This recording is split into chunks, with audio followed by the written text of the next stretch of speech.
So good morning, good afternoon, good evening, everybody. Thank you for all dialing in to this fourth of our series of marine electrification workshops together with Crowley, Black & Veatch, ABS. My name is Jeremy Schofield, Director of Technology from CharIN, and we have an action-packed agenda today. We'll be talking about the current state of MCS, as well as the advancements taking place in implementation of MCS in ports and in vessels. We do have in total of 9 speakers today, so we do have a lot to get through. We have 2 hours for the session today and split into 2 separate sections. I'll show you the agenda here. And you'll have an opportunity to ask questions after each section. So please keep your questions or write them in the chat if you'd like, and we can get to them at the end of each section. We should have enough time to cover that today. And if we don't have enough time to cover your questions, we will definitely take them away and get back to you afterward. So yeah, with that, I will actually hand over to Paul for an introduction.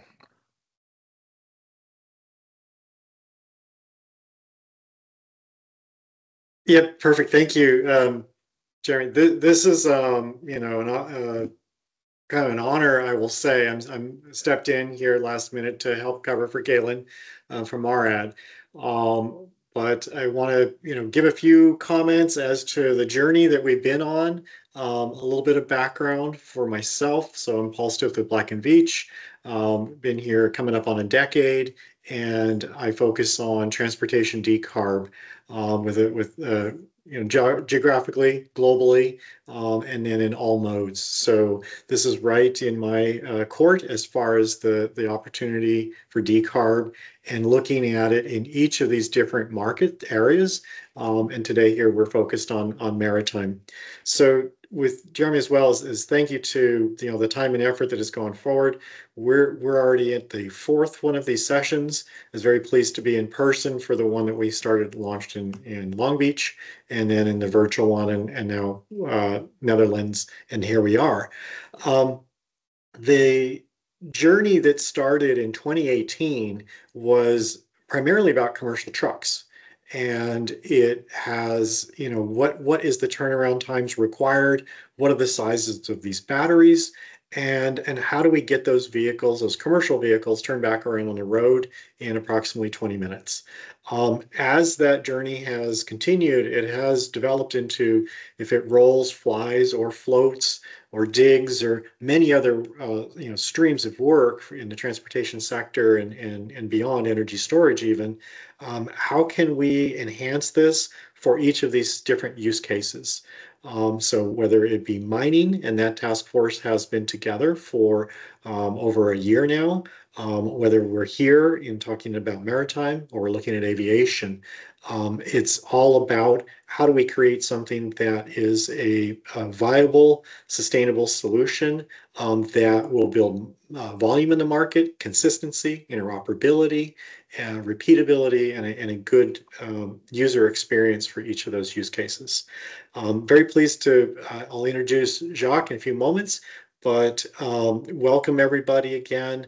I am on the late shift, so it's just past midnight here, and I'll stick around for a little bit.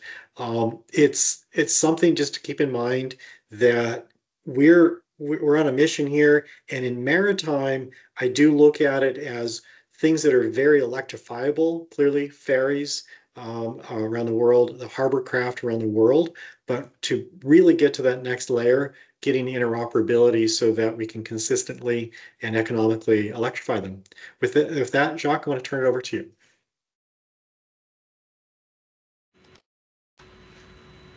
Hi, Paul. Thank you. Thank you, everyone, for joining. And sorry to hear, Paul, that you're doing the night shift. Sorry for that. That's Asia. So I'm Jacques. I'm the director of CharIN Asia. I'm based in Hong Kong. And I've been active in the marine industry for over 20 years. So I'm very excited to see what is happening in the marine industry, all these developments that are taking place now all over the world with e-marine. So today's workshop, as already mentioned by Paul and by Jeremy, will focus on commercial DC fast charging for battery-powered marine vessels, and on all the infrastructure that needs to be built in ports, and also what is needed for the charging point operators. So I will give you a brief introduction about the current state of MCS. So if we can go to the next. All right, so here are all the speakers. I will maybe introduce them one by one, Paul, or sorry, Jeremy, or do I introduce them now? No, you have a first few slides, and then Yeah. we'll get to each of the speakers. Good. Okay then. Yeah. So yeah, if you can give me the next slide. So a little bit to explain what is CharIN. So CharIN is the organization that represents all the key players in the e-mobility ecosystem, and our main focus is the development of technical specifications for battery charging and discharging, and then turn these specs into international standards. So the next slide, please. So when we started off, our main focus was about improving customer experience for owners of electric cars, for fast, safe, and interoperable charging of batteries. But this has changed tremendously in the last couple of years, as Paul already mentioned. So now when we are talking EVs, they can be on land, they can be inside, underground in mines, they can be floating on water, they can be diving deep into the sea, they can be flying somewhere from A to B. And all this now with a future focus on energy management between the grid and EV batteries by using V2G. Next slide. So everybody is often asking, when is the MCS standard finally be released? So the MCS technical standard, specifications were defined in 21, and then it takes several years to bring these to international standards, because there are different aspects to the MCS charging system or protocols, and they are standardized in different committees. So please bear with us. It takes a little bit more time, but probably by 2025, everything will be official. So, and then you will have all the specs related to the plug, related to the communication protocol, etc., etc. Where are we standing now? Unofficially, I would say, with MCS charging up to 6 megawatt. In the task force mining, we are also looking at extreme MCS going so 12 megawatt to 40 megawatt. And there is a little typo here with the communication protocol. Actually, the communication protocol for MCS will be Ethernet communication. And this is actually a communication protocol that is already used a lot in the marine industry, I think already for the last 15 to 20 years. So next slide. So you will see, although the standard is not yet there, our members are already able to produce the MCS plug, because they have a deep knowledge of where the standard is heading towards. So you can already see the, let's say, call it unofficial MCS plug, but this is practically 100% how the plug will look like, and also the communication protocol behind it. So let's move on to the first session. So we have Sip ten Kate Hoedemaker. He's a director of the Maritime Battery Forum. We have been in contact with Sip already for many, many years, and the Maritime Battery Forum is one of our great supporters at CharIN. And he will be talking about the opportunities for MCS in the marine industry. So Sip, here you go. Thank you very much, Jacques, and thank you for having me here and speak about the opportunities for MCS in the maritime industry. My name is Sip. I'm from the Maritime Battery Forum, which is an organization promoting batteries in the maritime industry. And we do that mainly by sharing knowledge and information and by building a global network of companies at the forefront of making, using, and understanding maritime batteries. So if we can go to the next slide, please. There are many different types of applications that you can use batteries for on board ships. And the main three reasons to use batteries on board ships are to increase the redundancy or operational safety, to improve the operational efficiency, and for environmental reasons. So the environmental reasons is really if you go for zero emission part of your operations or for your full operations. So we divided the applications in 4 different groups, starting with the zero emission applications. Then we have the hybrids applications. So that's where you use batteries to optimize the use of your diesel engine or fuel cell on board. Then the dynamic application, that's where you use the batteries to assist diesel engines or fuel cells in improving their dynamic behavior. And you have energy harvest applications, so storing the energy that is either being produced on board or by charging it from shore. This overview is from a white paper that we recently released together with CMAC on using batteries on board ocean-going cargo ships, but it can basically be applied to any type of ship.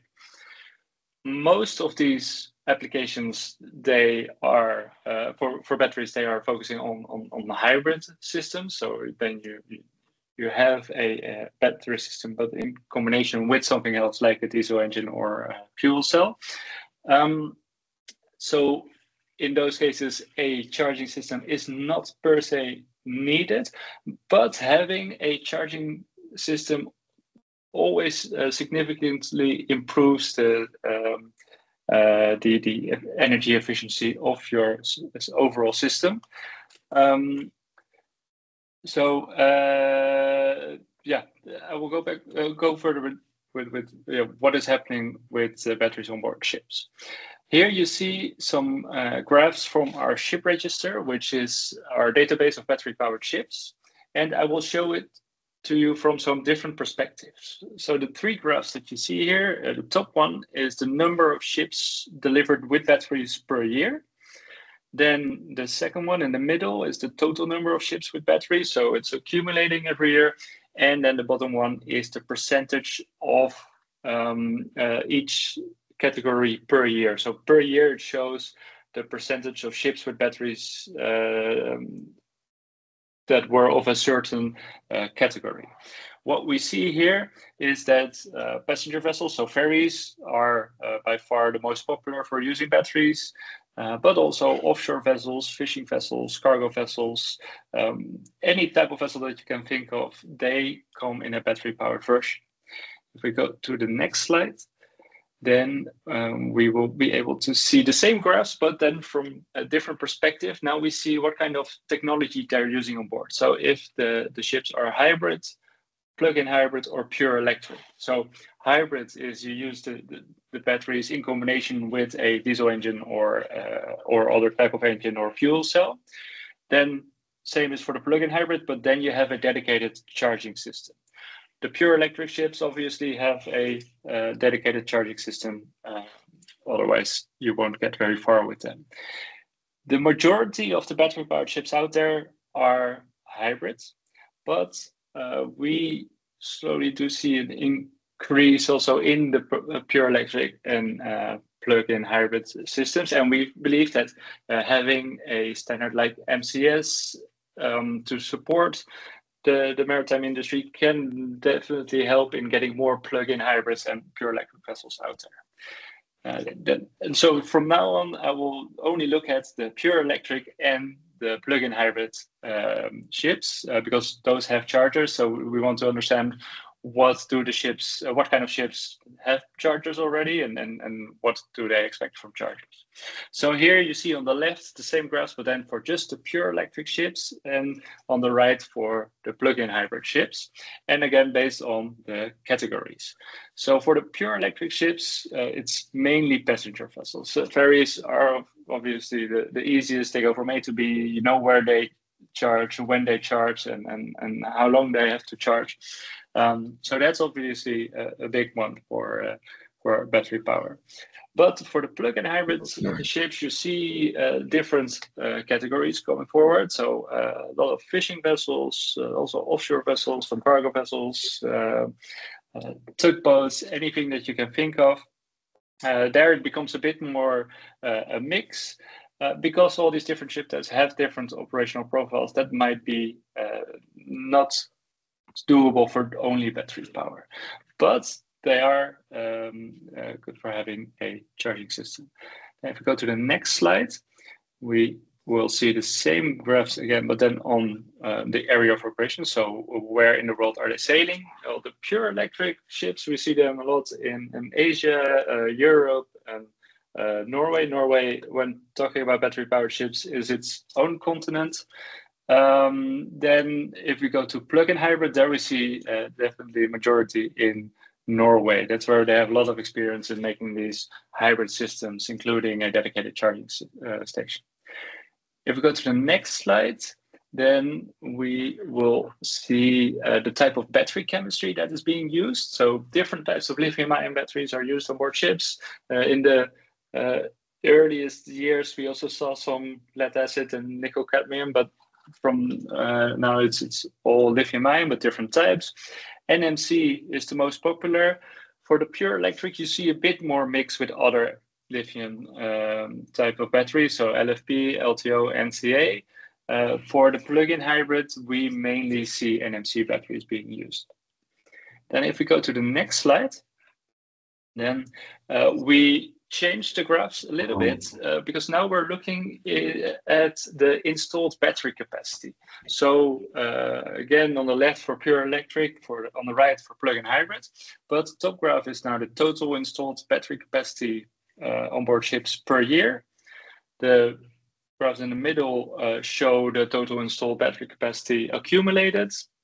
And the bottom one is where I want to focus on.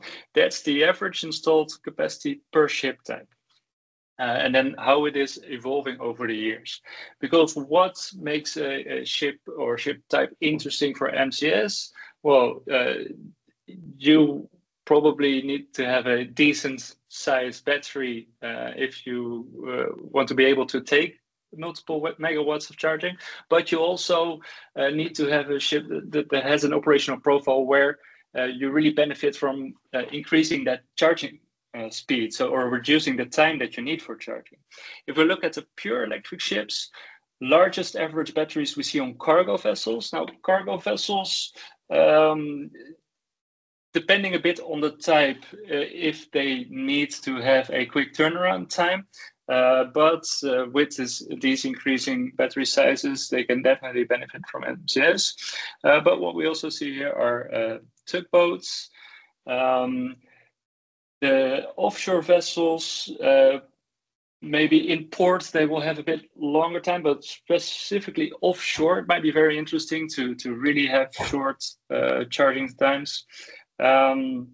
And what we see in the bottom of it is the passenger vessels also increasing battery sizes. So if you look at 1 megawatt hour on average, then you definitely have to think about megawatt charging.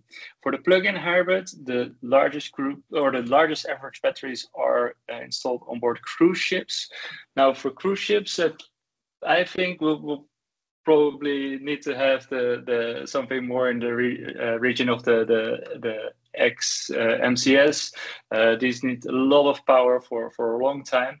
But what we see, what is very interesting here is tugboats. If you, on average, they have about 3.5 megawatt hours of battery capacity on board.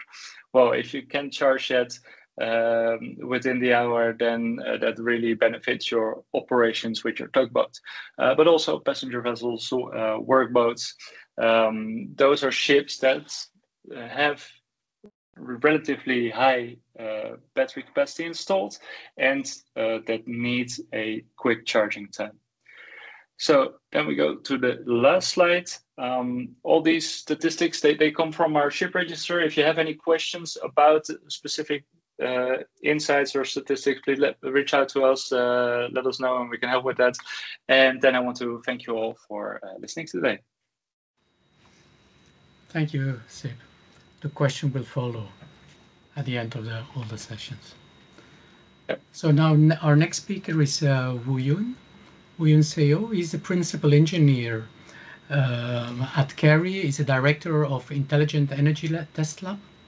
And CharIN stands for the Korea Electrotechnology Research Institute. CharIN was also one of the first members at CharIN, and they have a massive amount of know-how and knowledge about ISO 15118 and battery charging. And he'll be talking about what's happening in IEC 80005-4 Joint Working Group 28 on DC connection and DC charging. So, Woo Yun, the floor is yours. Thank you for your introduction. It was a very nice, and then I'm Woo Yun Seo, say again, and then CharIN is a government founded and then funded, operated testing lab as well as a research institute. So normally we try to give some contribution on the standardization working group or the very common benefit working like the CharIN. Today I'm going to give some very short introduction about the status for the marine connection between the port and the ships. Normally under the name of the IEC 18005-4. Please go to the next slide. This standard is covered by the IEC TC 18 Joint Working Group 28. This group is working with IEC 80005-1, 2, 3, and currently the -4. I can just give some brief introduction of each standard. It's the first standard -1 is the standard for the high voltage shore connection that's between the ship and port. -3 is a low voltage. Normally under the 1000 volt is it is a small size of the connection between the port and the ship. And then -2 is communication to disconnect other based on the -1 and -3. At the moment, the raise up for this proposed the project about the 80,005-4 is a DC shore connection system about the general requirement. Please go to the next slide. You can take a look at the right, the picture. It is the proposed at the beginning of the last year, and then the voting is closed in the middle of the last year. So we that had the very first draft about the DC connection between port and ship. Normally, it is quite similar to the DC charging system. So the voltage is covered. Currently, it is care about the 1,500 volt. And then all the thing is DC charging, as well as providing the DC, the power to the hotel or other load in the ship. Please understand that I'm not an expert about the ship side. I'm just expert for the charging system, DC charging system, and the AC charging system. So sometimes I just try to give some a little bit different information about the ship side. Please understand that. And then this standard will be published the schedule with the 2027 and December. Please go to the next slide. Yeah, we are working with 100 very great expert members. And one time the face-to-face meeting have been happened and the place has taken place. And every month we have the one time this meeting for 2 hours about the developing the standard. Last year, luckily, we could be host of this standardization working group. It was a very, very great this experience. I just provide a kind of the demonstration of the DC charging system, the current electric vehicle DC charging system, the work and then operation, and then we have this lots of discussion in Seoul. Please go to the next slide. Basically, you can guess that main rating they should be going up to the over the 1 megawatt, because you can take a look at the below table. That was the very, very beginning part. So we tried to consolidate some of the use cases from the marine industry. We can just focus on only the battery size and then typical charging time. For example, the Type C is a short distance hybrid passenger and car ferry. The battery size is more than 4 megawatt hour. And then the typical charging time is more or less 10 minutes. That means its charging rate should be going up just very high, more than maybe the 5 megawatt, something like that. So the DC charging system could be covered with the small and the medium size ship, but basically, based on what the members try to say, the main rating, they should be going up to the 2.7 megawatt. And then to remove some of the DC converter, the DC charging system is quite helpful for the reducing or the makes them lighter of the ship. So, and then we also consider about -1 is high voltage. Its connection is up to the 11 kilovolt, and then we just care about this 350 ohms. The three phase is more than 7 megawatt. So we could provide quite the same level of the rating. We go to the next slide. So this is the last slide I prepared. Just I could give some very the thinking about what we are going to do. It is migrate from the existed MCS standard. Normally we call this IEC 61321-23-3. It is not published yet, unfortunately. So I edited that part to the 5.3.1 is a specific requirement from their DC existed DC charging system. I copy and paste, and then specific part is exactly the same applicable in this standard. Also, clause 9 and then section 10 will be edited exactly the same manner. So I can just try to say again is we just try to use as possible as many as possible from the MCS standard. Go to the next slide. Yeah, this is final one. Do you have any question? And then please, after this section, I can give some, the reply. Thanks, Woo-Yoon. Always good to have you. So our next speaker is Maria Boss. She's the CEO of Plug, and actually Plug was our first member that is actually a marine charging point operator. So she has a lot of experience with providing services to the marine industry, and she'll be sharing her experience as a charging point operator for the marine industry. Maria, please go ahead. Thank you so much, and yes, good morning, good evening to everyone. It's a pleasure to be here today. As Jacques said, I would like to talk a bit about what we've done in Plug. And so bear with me, I'm not an electrical engineer, but I'll try to be as technical as I can. And I think also, from my perspective, being a bit practical when it comes to finding the good solutions on the key side. But to start, Plug is, as Jacques said, we are a company that works with both shore power and charging solutions for basically all types of vessels.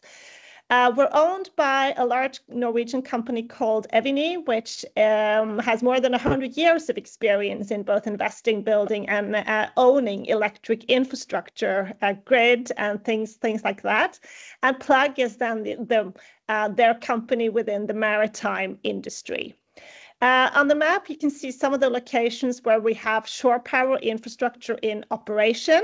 Amongst those are Europe's largest shore power installation, high voltage shore power installation for cruise ships here in Bergen, where we're based. But in addition to that, we also have around 100 publicly available chargers dedicated for marine use. And we have experience with operating this type of infrastructure since the beginning of 2021. So my goal today is to kind of give you a bit of insight as to what type of learning and experiences we've had with that since then. So if we go to the next slide.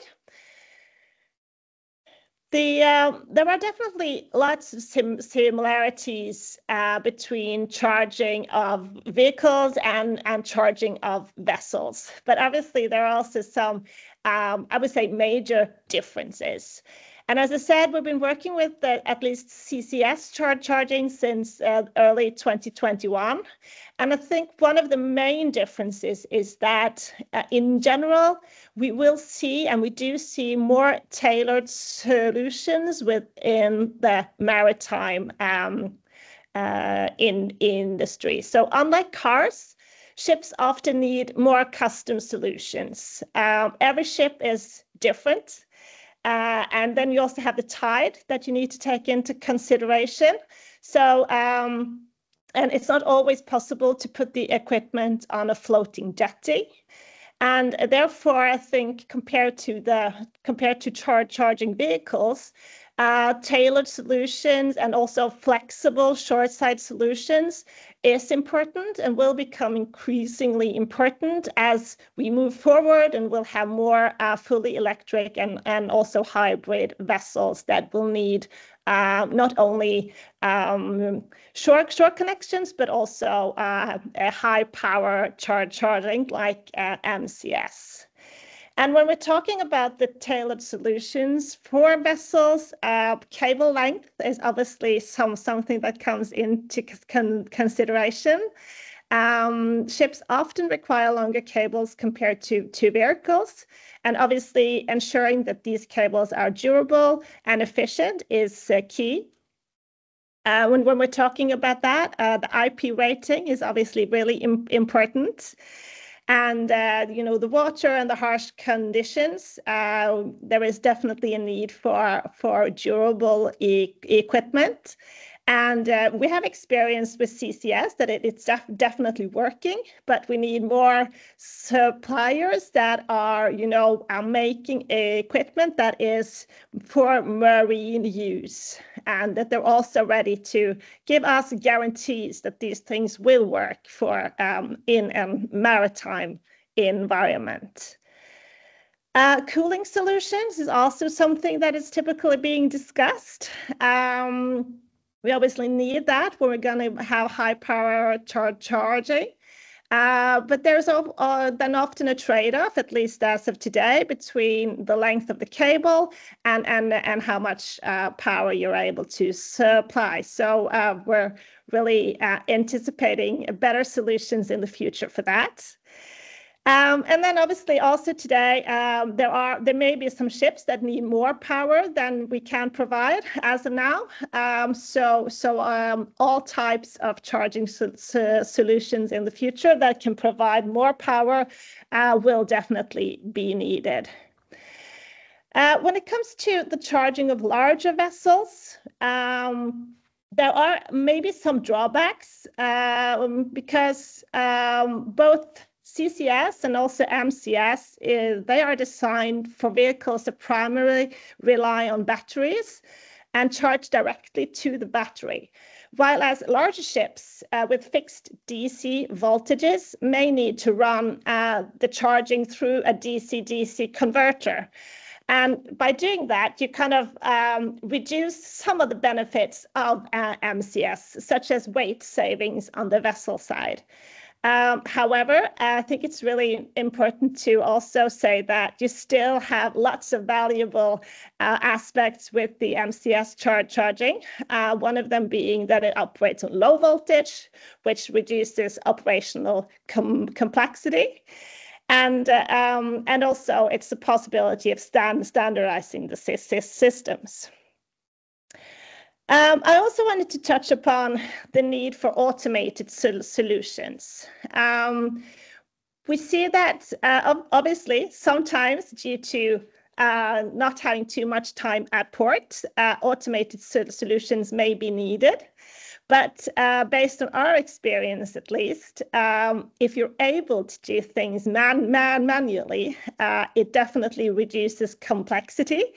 And the suppliers often like to make fancy products, and fancy sometimes means more things that can go wrong.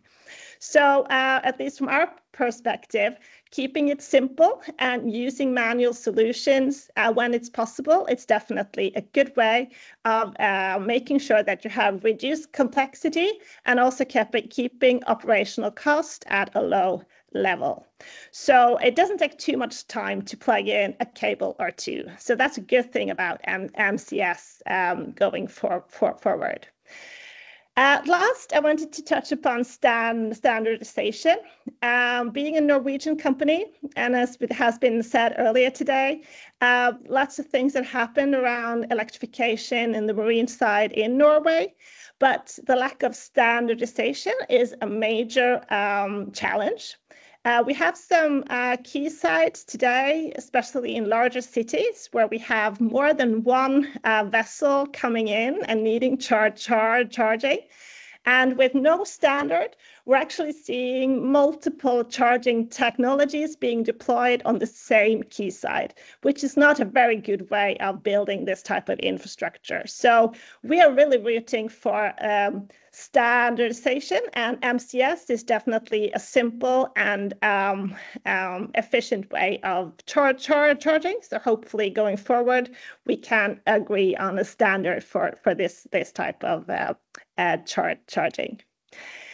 If we go to the next slide, which is my last slide, I just wanted to touch upon a few of the considerations that we're doing on some actual projects that we're working on at the moment. Okay, sorry. So this is 3 projects that we're working on at the moment. On the left side, you'll see fully electric container vessel that is being built, and where we're going to provide some of the charging infrastructure. There will be 2 vessels, each with a battery capacity of 25,000 kilowatt hours, and it will need a charging capacity of 6 megawatts. So as of now, we're considering, should this be MCS, or are we going with a high voltage AC solution instead?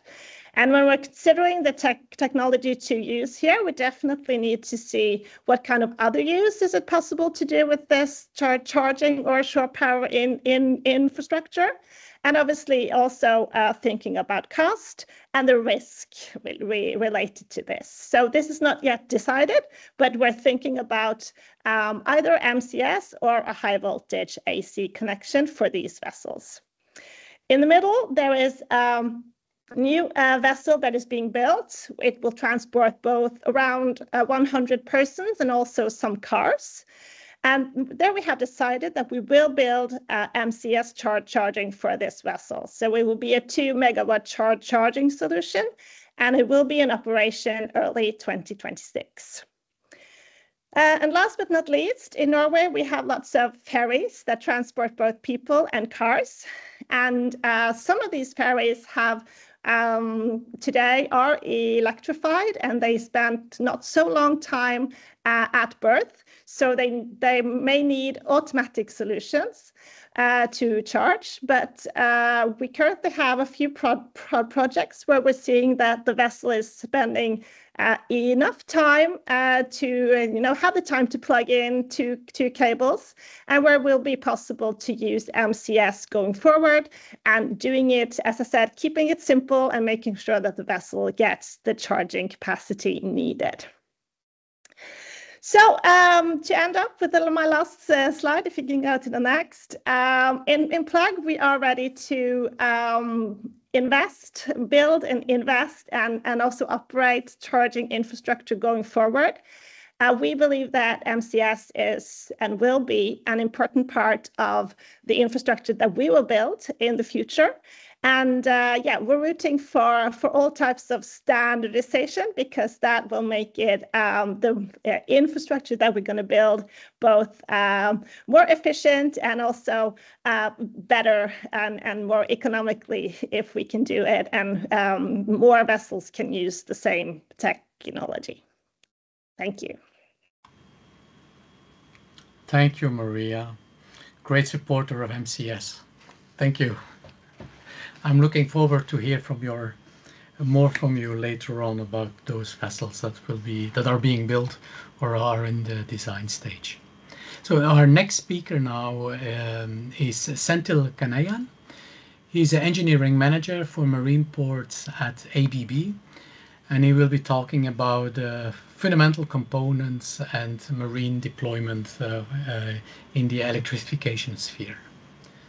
So, Senthil, please go ahead. Okay, Jeremy. Thanks, Jeremy.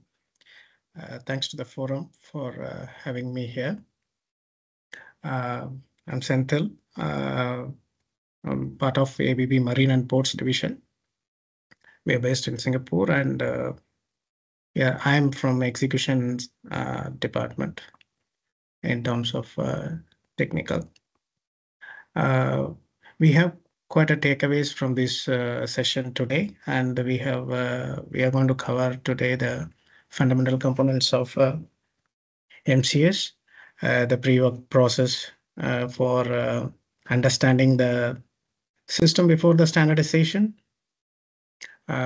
basic infrastructure requirements for the MCS, and the interoperability concerns in the marine industry. So these are the topics we're going to cover. Maybe this will be a refresher session. Some of us have gone through before, and some of us may be working already in a pilot project. Or still, let's have this for others who are joining this session for their initial times. Myself and our team are currently working on one of the pilot project for the MCS. I should not say the pilot project. Maybe our product manager says it's almost MCS with the hardwares of MCS, and and the communication standards, and other part of in terms of communication, we still yet to get the standards released coming year, and we have to have a upgradation plan for that. So back to the topics today: fundamental components of MCS.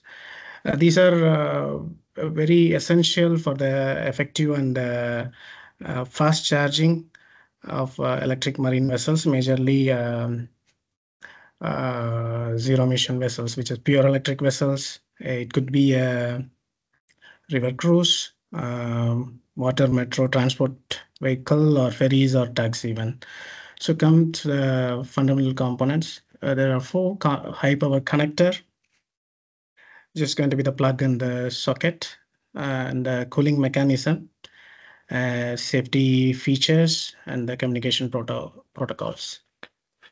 So if we take the power connector, it's quite, we are all aware about the power pins, communication pins, and the air pins, which are all integrated in a safest hardware design, where to safeguard the people who are going to handle it in the port, or in terms of marine, I'm saying, which the design itself has this safety design inbuilt.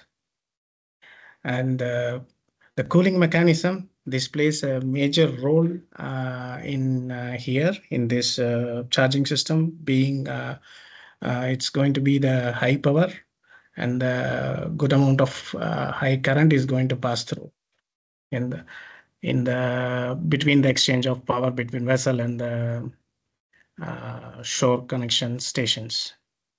So with that high amount of power transfer, obviously the byproduct, it's not in a good way, but the heat development is going to be high. We have to handle it in a well-efficient manner. Otherwise, the limitation of power transfer will be there. So the cooling mechanism plays a major role. Coming to the safety feature, more to the upcoming slides, we can talk about the safety feature in detail, how it is going to be different from the other industry and the marine, which is interesting. And we can skip here in this first slide. And the communication protocol, it supports the encrypted way in as other communication does, and the supporting automated charging, which has a state change and takes care of safety in first place, and checks every which is same as the predecessor CCS, but it's the sequence and the prior state readiness to ensure the safety mainly. So could we go to the next slide? Before going to the marine related topics, just would like to bring the process of pre-work for common understanding and before the standardization happens.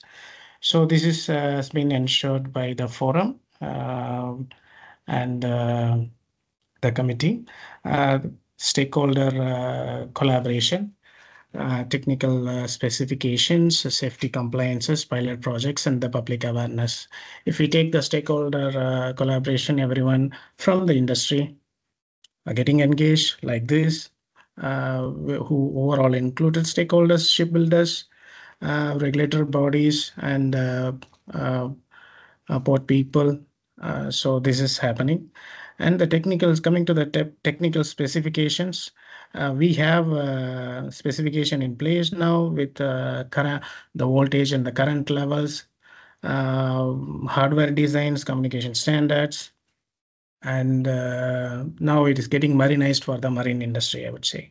So safety and compliance, it is very much required, of course, and for the safe operation the charging system. So developing the standards and compliance requirements specific to the marine environment, which we are going to talk in the coming slide. And pilot project, I said, it is required. It plays a major role in the industry. It is important to evaluate the standard in reality with the pilot projects with various vessels, of course, so that the standards will be refined and it gets reliable. So public awareness, marine professionals and users, of course, everyone who are all going to use this system to be educated, which is ongoing as well via different forums and this kind of our main forum. This is to share the good evolution, which will be the widely adopted in our sector, I would say. Then could you go to the next slide, please?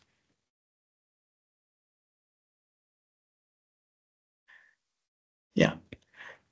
So in terms of marinizing, bringing the product or the megawatt charging system to the marine system and deploying it in our industry, we have taken these 5 important items which will be discussed here. This will be maybe going for further discussions in different forums, or already would have been discussed, but it will be in a finalization stage. But we are going to see these 5 important points: high power electrical supply, charging stations, cooling system, safety system, and communication infrastructure. In terms of high power electrical supply, I would say that in terms of infrastructural requirement, currently the high capacity electrical infrastructure is required to handle the maximum power demand for this power rating. So definitely it is going to be upgradation of the current utility center in even marine ports. So this is one of the important the topic which we need to show interest on the very preliminary point. Then going to the charging station, there are 2 points, which is design and placement and the durability. When we talk about the design and placement, unlike others in case of marine, charging stations has to be designed properly in consideration with the vessel, which is not a static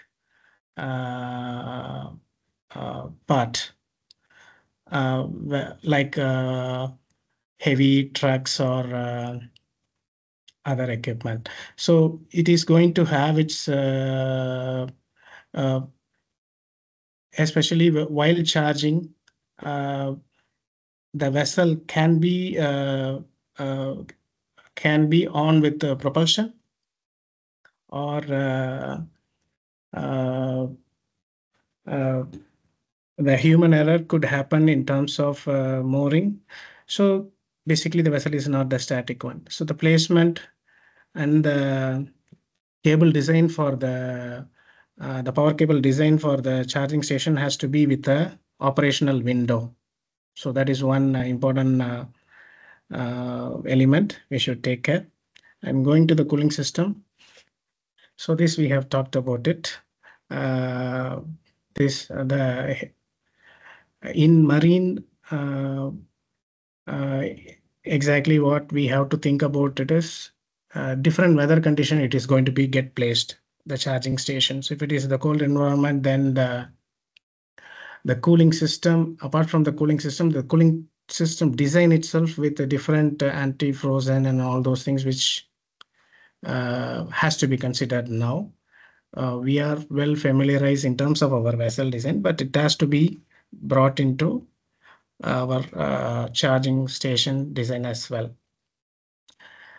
Coming to the safety system, grounding and isolation, but emergency shut-off mechanism. Let's talk more about the emergency shut-off mechanism, where it is more relevant to marine. There could be many scenarios. As I said, the vessel propulsion could be on, the human error of any human error from the vessel during charging. Because if it, for example, if we take about a ferry, which is going to be in the peak hour, it is going to operate between two ferry terminals. It's going to come and charge and leave in 5 minutes charging, or maybe could be even lesser during the peak hour. So what kind of optimization and efficiency we should have in terms of charging it? We don't know, any human error can happen. So vessel could move away unintentionally because of any reason, being the propulsion is on. So it could pull the cable. In worst case, it could pull the station away. So it will be a very a major disaster. So even while charging, even when this disaster is happening, the charging is happening, then it is really terrible. So we need to, whatever scenario, we need to isolate the power electrically plus physically. So we need sensing mechanism for doing the emergency shut off. In one of the situation I have a scenario I have explained. So this on this. Sorry, Senthil, we will have to wrap up within the next 2 minutes. Yeah. Okay. Thank you. Yeah. So we just now we were talking about the safety system. I think that's the main one of the topic we wanted to talk about in this. Communication infrastructure we have discussed earlier. And Jeremy, is it should we skip the next slide or? You have 1 minute to work on this slide. Okay, we can wrap it up. Yeah, sorry. Okay. So in terms of interoperability in our marine industry, so we have to standardization is in progress, and they are bringing the final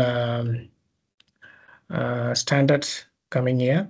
But in terms of compatibility, the retrofit solutions, so it has to be suitable for every aspect. So many of the general charging station could be get upgraded for the MCS. So it should be viable to do a minor with the infrastructure wise. It should attract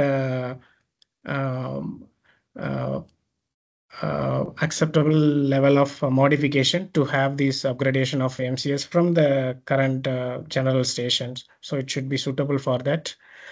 And I will go to the last point, operational coordination. So being in the marine, we have to think about in terms of communication standards. I would say that the one of the scenario I have told about in the peak hour cruise charging, so or the ferry charging, it has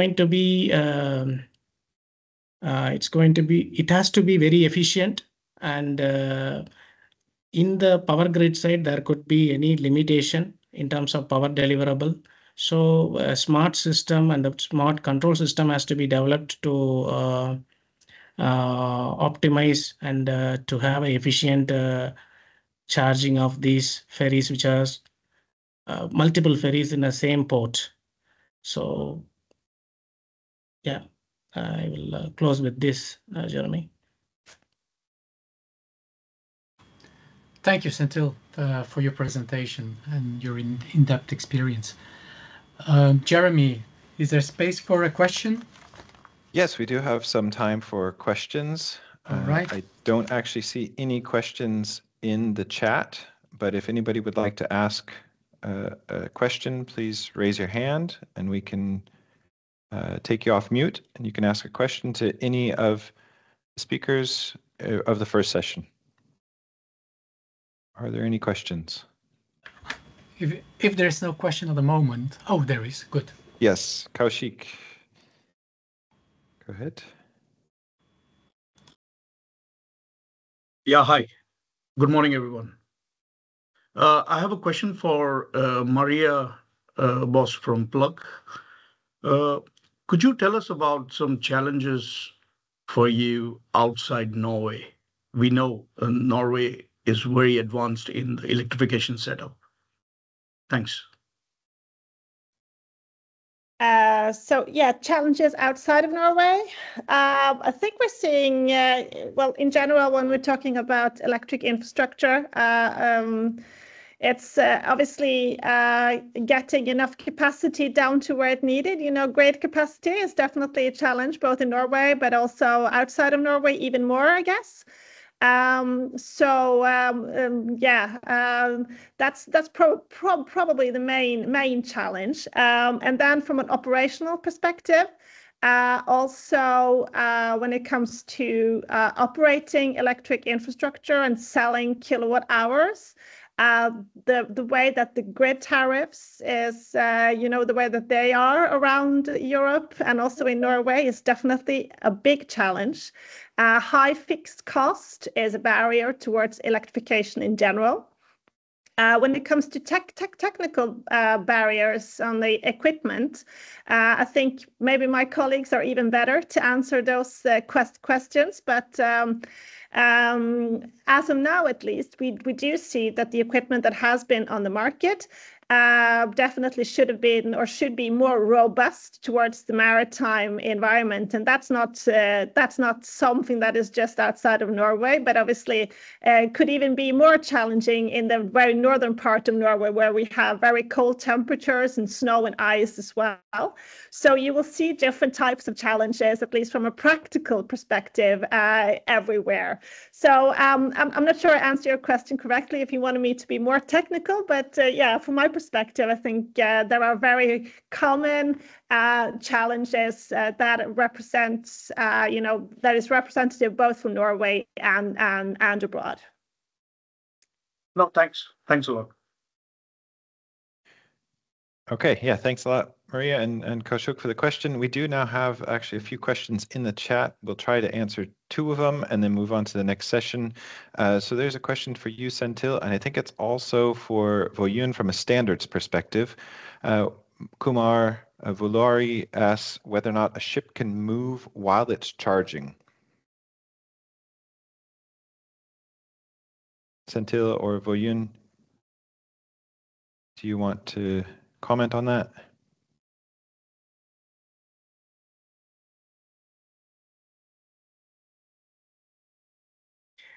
Sorry, Jeremy, I was mute. I'll take Ashish Mohanty's question. Sorry, the question from Kumar about whether or not a ship can move while it's charging. And I think from Voyun, are you still there? But from a standards perspective, if we, as we mentioned previously, MCS and CCS, well, they're based off of the same original standards. They're also meant for the on-road vehicles, and we know that the on-road vehicles, there is a requirement that they cannot move while they're being charged. Of course, those will need to be modified then for the marine environment, where you have to adjust the vehicle to keep it potentially in position while it's charging. So you have to allow for some amount of movement.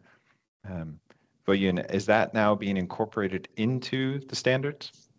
Yeah, I said something, but I muted myself. Sorry for that. You didn't hear anything. Yes, that's correct. It's in case of the vehicle, yes, it's we assume that vehicle is parked and then don't move anywhere. But it's actually this marine system, the marine industry, they think a little bit differently. They try to control this balance of the ships, or this makes them the propulsion system to maintain their system. So this to be discussed in the members and in groups of the standardization working group. But as far as I know, first thing they need to monitor, instead of the moving, about the cable tension. It is not defined in the vehicle, in the electric vehicle, because the electric vehicle just to check their connection, the plugging, locking or something like that. But in the marine system, they could just maintain the tension of the cable, for example, and then they could just plug in. Maybe, in my guess, is the marine system can move around within some range of the, how can I say, so in the port, in the shore side. So we didn't discuss yet, but in the future we might define in the standard. Okay. And then we do have two questions, both related to the voltage levels. One of them asking about 1500 volt and whether or not that will stay the same for XMCS, and the other asking about the voltage levels of the marine batteries, questioning whether or not the 1500 volts is actually too high. Vo-Yoon, really quick, any comment about the voltage level and 1500 volt, if it's going to stay at that? Yeah, it might be very flexible. We might categorize the one or two the ship level according to their voltage, I believe, because some ships will stack on this more voltage, which could provide this more than 15,000. So yeah, we need to discuss as well in the standardization working group. Okay, thank you for that answer, and thank you for the questions. We do want to leave enough time for our next session and our 5 presenters here, so we will move on to session 2. If you do have further questions about the technical aspects, the standards, and all of that, of course, you can continue to ask those in the chat, and we can come back to you later if we have time, or separately outside of this workshop. But moving to session 2, which is more about the implementation already of electrification in the marine sector, and also some first MCS projects. We do have 5 presenters, and we will start off directly with Peter Rampen, who's a research engineer at Damen Shipyards, who will be talking about electric ships development work happening at Damen. Peter. Okay, thank you. And also welcome from my side. So I'm Peter Rampen. I'm leading the electrical research at the Damen Shipyards. Next slide, please. As Damen Shipyards, or nowadays we call ourselves a maritime solutions provider, we have the ambition to become the most sustainable one. And of course, electrification is one of the key technologies for this. And you see some examples of ships we have built. The one in the larger pictures are really equipped with charging systems. So we also have quite some experience now with the charging systems. Next, please. Next slide, please. Yeah. So if we're talking about charging systems, it's not only about the plug, of course. So we have to consider the complete energy chain from grid side up to the battery. And at the moment, of course, there are no chargers available in the ports, except maybe the ones from what was presented earlier from Plug.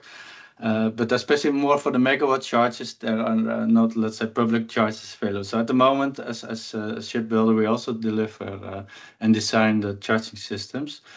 Next, please. If we're talking about the charging system, what I mentioned earlier, it's not about a plug. You can buy some prototypes of the MCS plugs, and then my colleagues who are a bit physically or material focused say we can do MCS, but then I have to explain them that MCS is more than only a plug. It's a system. It's also about the converter states, the communication, safety circuits, the power circuits. So it's cover everything.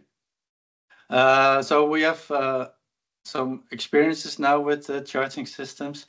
We have many solutions, and although we try to do some standardization within a company, so for the tugs we deliver, what we have now developed, I think we have built about 5 electric tugs. There we have more or less used the same charging system, and we try to use the same communication protocols also for some ferries. But there is hardly any compatibility or interoperability. So it's not possible to charge your tug at the same place as the ferry location and vice versa. And that's already within our one shipbuilding company. So there's, if we talk about interoperability between ships from different shipbuilders, that's really far away. But it's also not possible to build maritime charges that are standard, because there are not really standards available for marine. And of course, in the previous session, I was already mentioned that the standardization work is going on. So it is there. But of course, if we have to start from scratch, it will take a very long time to develop something. Next, please. So what we think is that MCS is a very interesting standard because it has the power levels what we need. The voltage levels are 1250 volt. Maybe can go up even to 1500 volt, 3000 amps. So that's about 3 megawatt of charging power. That is sufficient, especially if we consider that we have 2 batteries on the ship. So maybe with 2 charges, we can even go to 6 megawatt. And that looks very interesting. And the past the CCS was a bit too low for us. And also the standards cover all the other aspects like cybersecurity, all the communication protocols, the vehicle to grid preparation. So if we can use a standard like this, we have a kind of flying start for maritime charging systems. But probably we need some maritime adaptation, and the ship is floating in the water. So like what was mentioned before, the safety systems are important, but also corrosion, earthing aspects. Maybe we need maybe 2 charges in parallel. Is that possible? So some work to be done there. Next, please. Next slide, please. Yeah. So where we're working on at Damen Shipyard, because the charge need to be dedicated, designed for a location and the ship type. It was mentioned before. It's already different if you have to charge an tug or ferry or another kind of ship. Location of the plug of the inlet is different. The power levels are different. The time for charging ferry, or sometimes you need fast charging, so and fast connection. So then you need an automatic connection device, and other ships can do it with a manual plug, of course. And I think mentioned already by Plug as well that the cable lengths can be long, so probably you need some kind of cable management system where you keep the water-cooled part of the cable short and have other cables onto the charging management system, as you can see here. But we try to make a modular system that we can build up a charging system based on standard components, which are also based on available standards, charging standards. Maybe one other aspect to mention here, we also have include there in the building blocks in a battery, because very often the kit is not large enough, so then you need some battery buffer there. But maybe also can be used for grid support. So there are some other business possibilities there as well. Damen, we are one of our shipyards in the group is building a full electric ferry. It's going to operate in the north of Germany, and that will use 2 MCS plugs. So it's not an MCS system, but it uses MCS plugs to get the DC power on board for the charging. So we are getting some experiences with part of the MCS standard. Next, please. As Damen, we are involved in several R&D projects, especially from the Damen R&D department, but also some of our business units. One of the projects is Hyperbot. It's a European-funded project, where together with a lot of European European companies and institutes, we are developing a standardized, modular, and scalable charging system. This project is focused on ferry charging, so we develop here an automatic connection device. But because of the mobility, we can also, for example, use an MCS plug. At least we try to use as much as possible the MCS standards that are now available, because the MCS standard, of course, is not ready yet. But for example, we're going to try to use the 2-wire Ethernet connection, and also the MCS proposed safety circuits of the signal circuits there. Another project we are involved in is a Dutch subsidized project. What I said before, the grid connection is often not large enough. There is also a lot of trucks coming onto the electric trucks coming onto the market is expected, so they have the same problem. So the idea is to develop microgrids with a small connection to the grid, where you have local power generation, maybe if with the solar, wind or energy storage and batteries, and we connect also different sites together.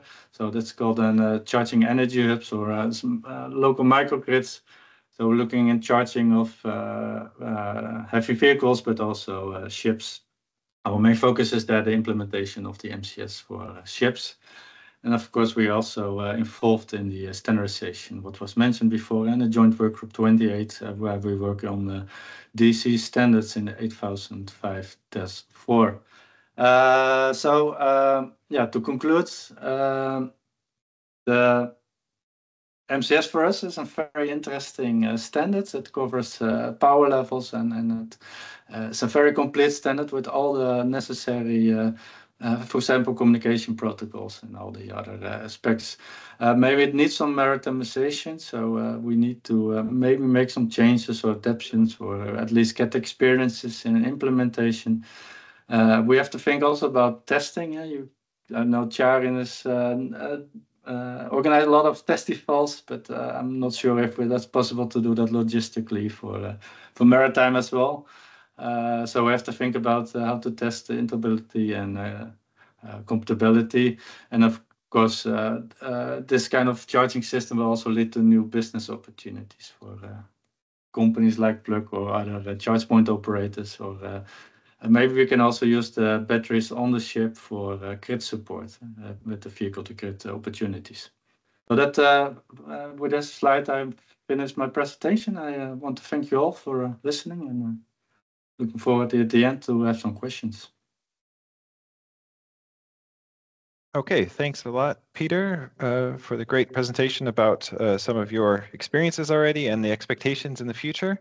We'll now move on to Eric Chiang, who's a Senior Business Development Manager at Yinsung Green Tech, and he will be telling us about some of the considerations that Yinsung are having before implementing MCS.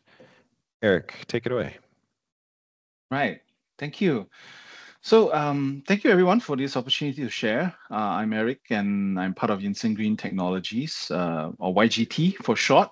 And so we are a division of Yinsung Group, and I hope to share about what we do and our considerations when it comes to implementing MCS as both a CPO and as a e-boat builder. Right. So next slide. Yeah, so I just want to do a quick introduction. I'll keep it short regarding the Yinsung Group of companies. Yeah, next slide. So Yinsung is a global energy company with 5 key businesses, mostly focusing on infrastructure. So YGT or Yinsung Green Tech is in the middle, and basically it's the business that's focusing on downstream consumption of electrons by the transportation and logistics industry. Yeah, next. So in terms of global presence, basically just saying that it allows us to tap on great technologies from all around the globe and to bring them to the markets that YGT is active in right now, predominantly in Southeast Asia. Yeah. Next. So this slide is basically sharing that developing infrastructure at scale is in the Yinsung DNA, and we have the needed ingredients to support the markets that we are in. Yeah. Next. Next.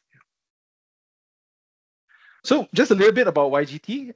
So Yinsung Green Tech, which is the division I'm part of, has 5 synergistic businesses, all focusing on electrons. So first one, of course, is the marine business, so electric vessel solutions. I'm actually part of that team. Then we also have the Charge EV business, which is a CPO operator and solutions provider.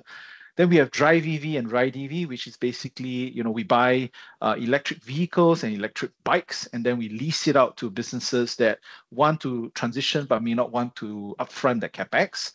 And last, but very importantly, we have our own, digital EV team that develops software for all the operating units, so that to really, one is enhance the user experience, but also we can reap the operational efficiencies from EVs. Yeah.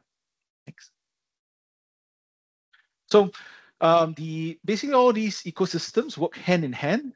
with a lot of shared expertise and shared resources that allow us to really make electrification a reality in the markets that we're in. So now focusing on the marine side of things, right? So the main offerings for the marine team are predominantly the development of electric vessels or solutions for electric vessels and energy as a service, which is basically the CPO part of the business. Next. So with regards to, firstly on the vessels business, right? So right now we have 2 vessels that's in the water, basically of 2 different types. So the first type is hydroglider. This is a high-speed crew transfer or passenger craft, which is about 12 passengers going up to 30 knots at the maximum speed.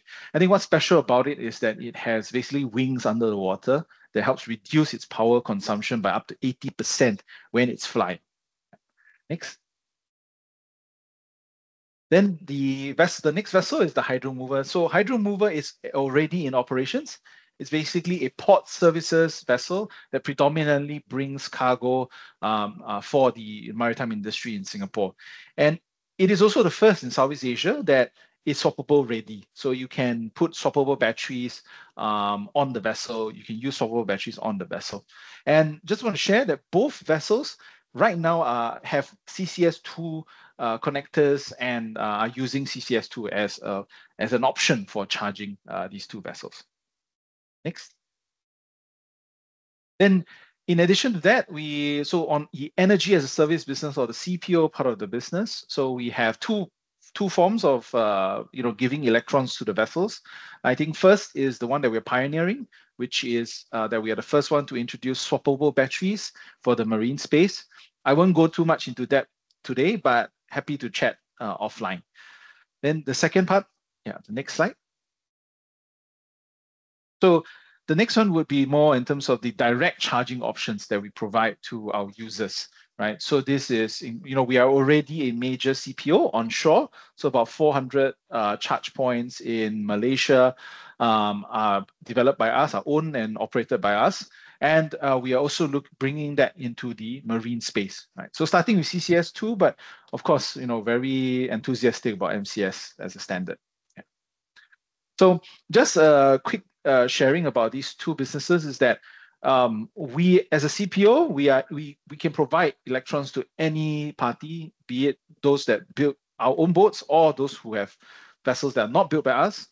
Same for the vessel business, where we are more than happy to charge at locations that are not developed by us. And so that's where standardization is very important for our business moving forward. So just a quick track record on the electric vessel front. So our vessel, the hydromover, that's already in operation. So we're quite proud that we were the first to do a crew change with an electric vessel. And next slide. And we were also the first to do a cargo delivery with an electric vessel in Singapore. Yeah. So this vessel is already in operations. Yeah. So now, regarding MCS and how do we think about approaching the MCS deployment, right? So for us is that when we look into deploying MCS solutions or a charge point for that matter, I think number 1 is of course operational profile. How long the distance the vessel has to go, how long it waits, and the speed that it's going and what kind of cargo it's carrying.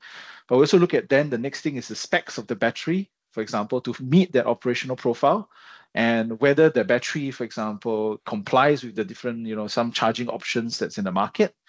Then, of course, we also look at the charging solutions that would be able to support the operations of the vessel.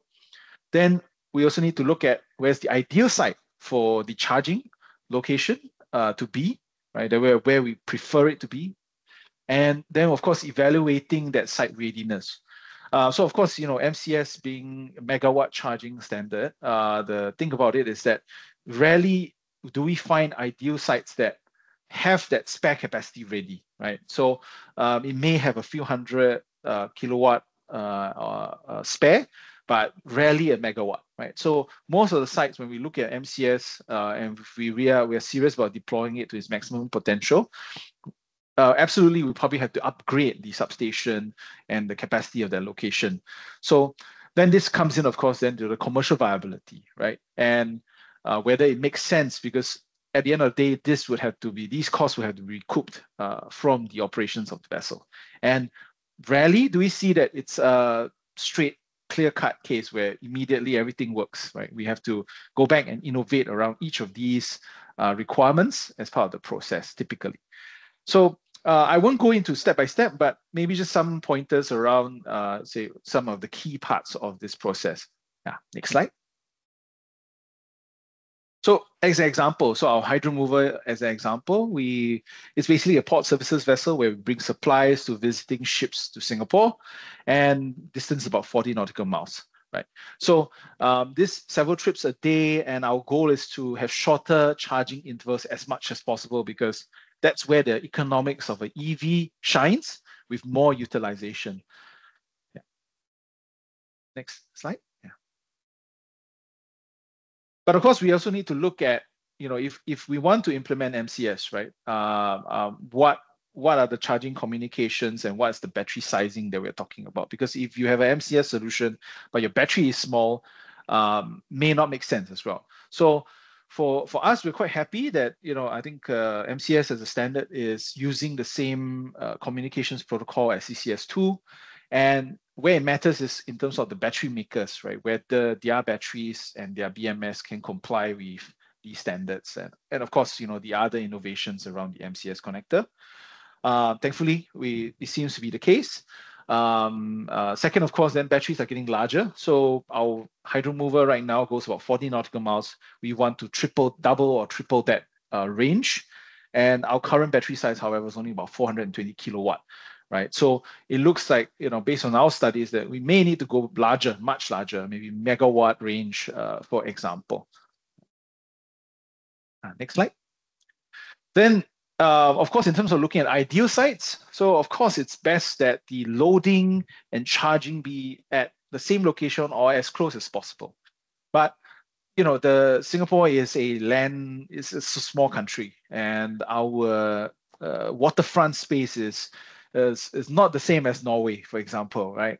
It's very congested, and if I want to set up a charger, it has to be, people will ask, how long are you going to be parking here and staying here, right? So this is where MCS, so you need to find, it may be hard to find one with sufficient power and have enough space, right? So that goes to my next slide, which is the last slide. Yeah. So this is where, I think at YGT, whilst our vessels are not MCS ready yet, I think we are big supporters of the standard. I think we would like greater standardization, and because we believe that it will enable larger vessels, larger capacity vessels. Charging speeds, would be better to meet the operational requirements of a busy port like Singapore, and our scarce waterfront space may be less pressured, right? So, so these are just some of the considerations that we have when it comes to deploying MCS. Thank you. Okay, thanks a lot, Eric, for the presentation, and the expectations that are coming with MCS I think are great, and there already are some questions in the chat for you, but we'll get back to that once we get through all 5 of the presenters in this round. So we do have next, let me just get back to that. Sorry, just one moment. Next presenting is John Roger Nestia, who's the sales director from SEAM, and he will be giving some examples of electrification projects that SEAM have already undertaken or are planning on doing. Go ahead, John.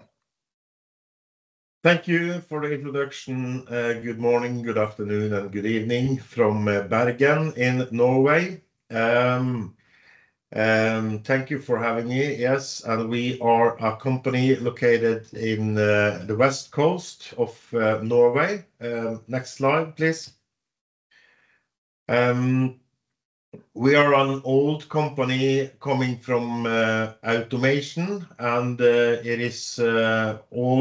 has always been a about ships, vessels in the maritime market.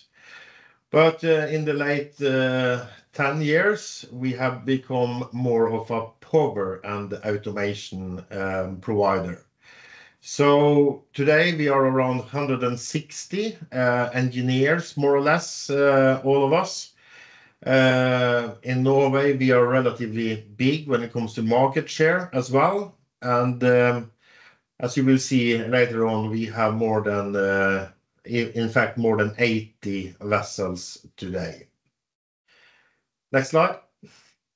So what we do, we take care of everything from the grid to the propeller when it comes to electricity and the control and the automation of everything.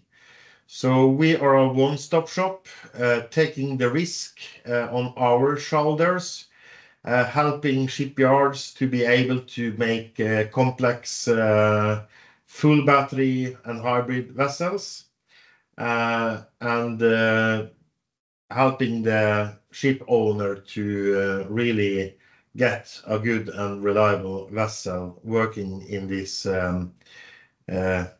new technology. Next slide. And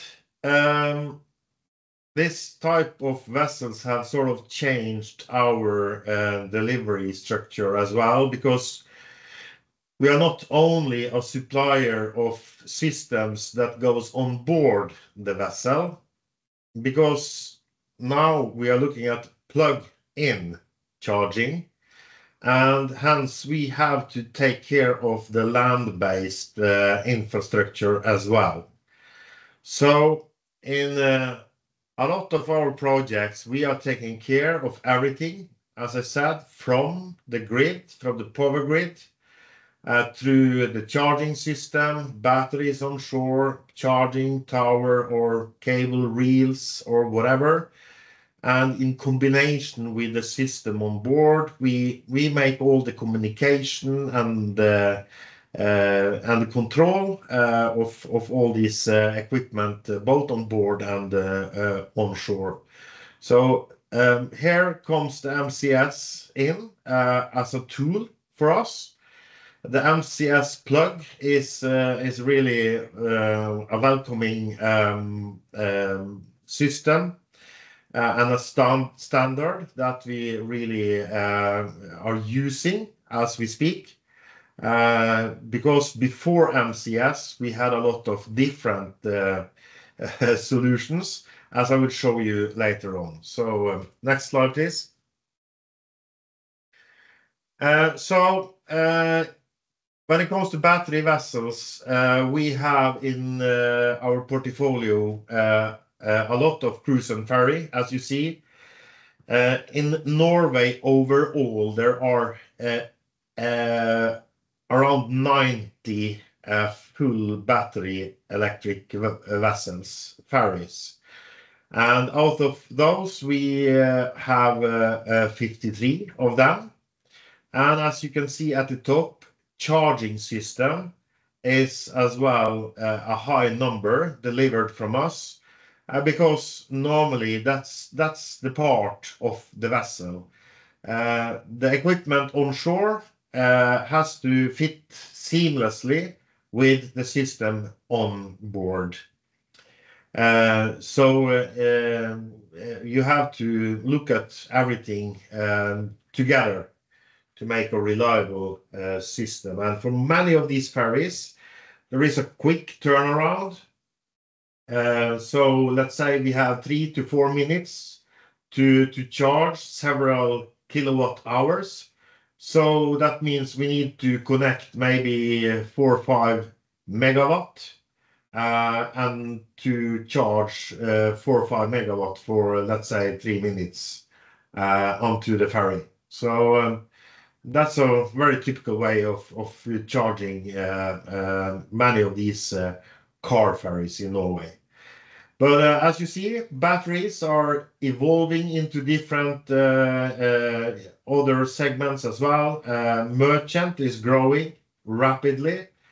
In Norway, there is work ongoing for a merchant vessel that will sail from Bergen to Trondheim on battery only, 300 nautical miles.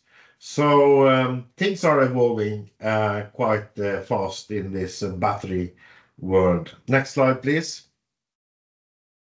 When we then look at charging, because the connection between the vessel and the shore is extremely important to have a reliable system. So on the right side, you see the autonomous systems, the systems that just work without any hands and that will connect automatically.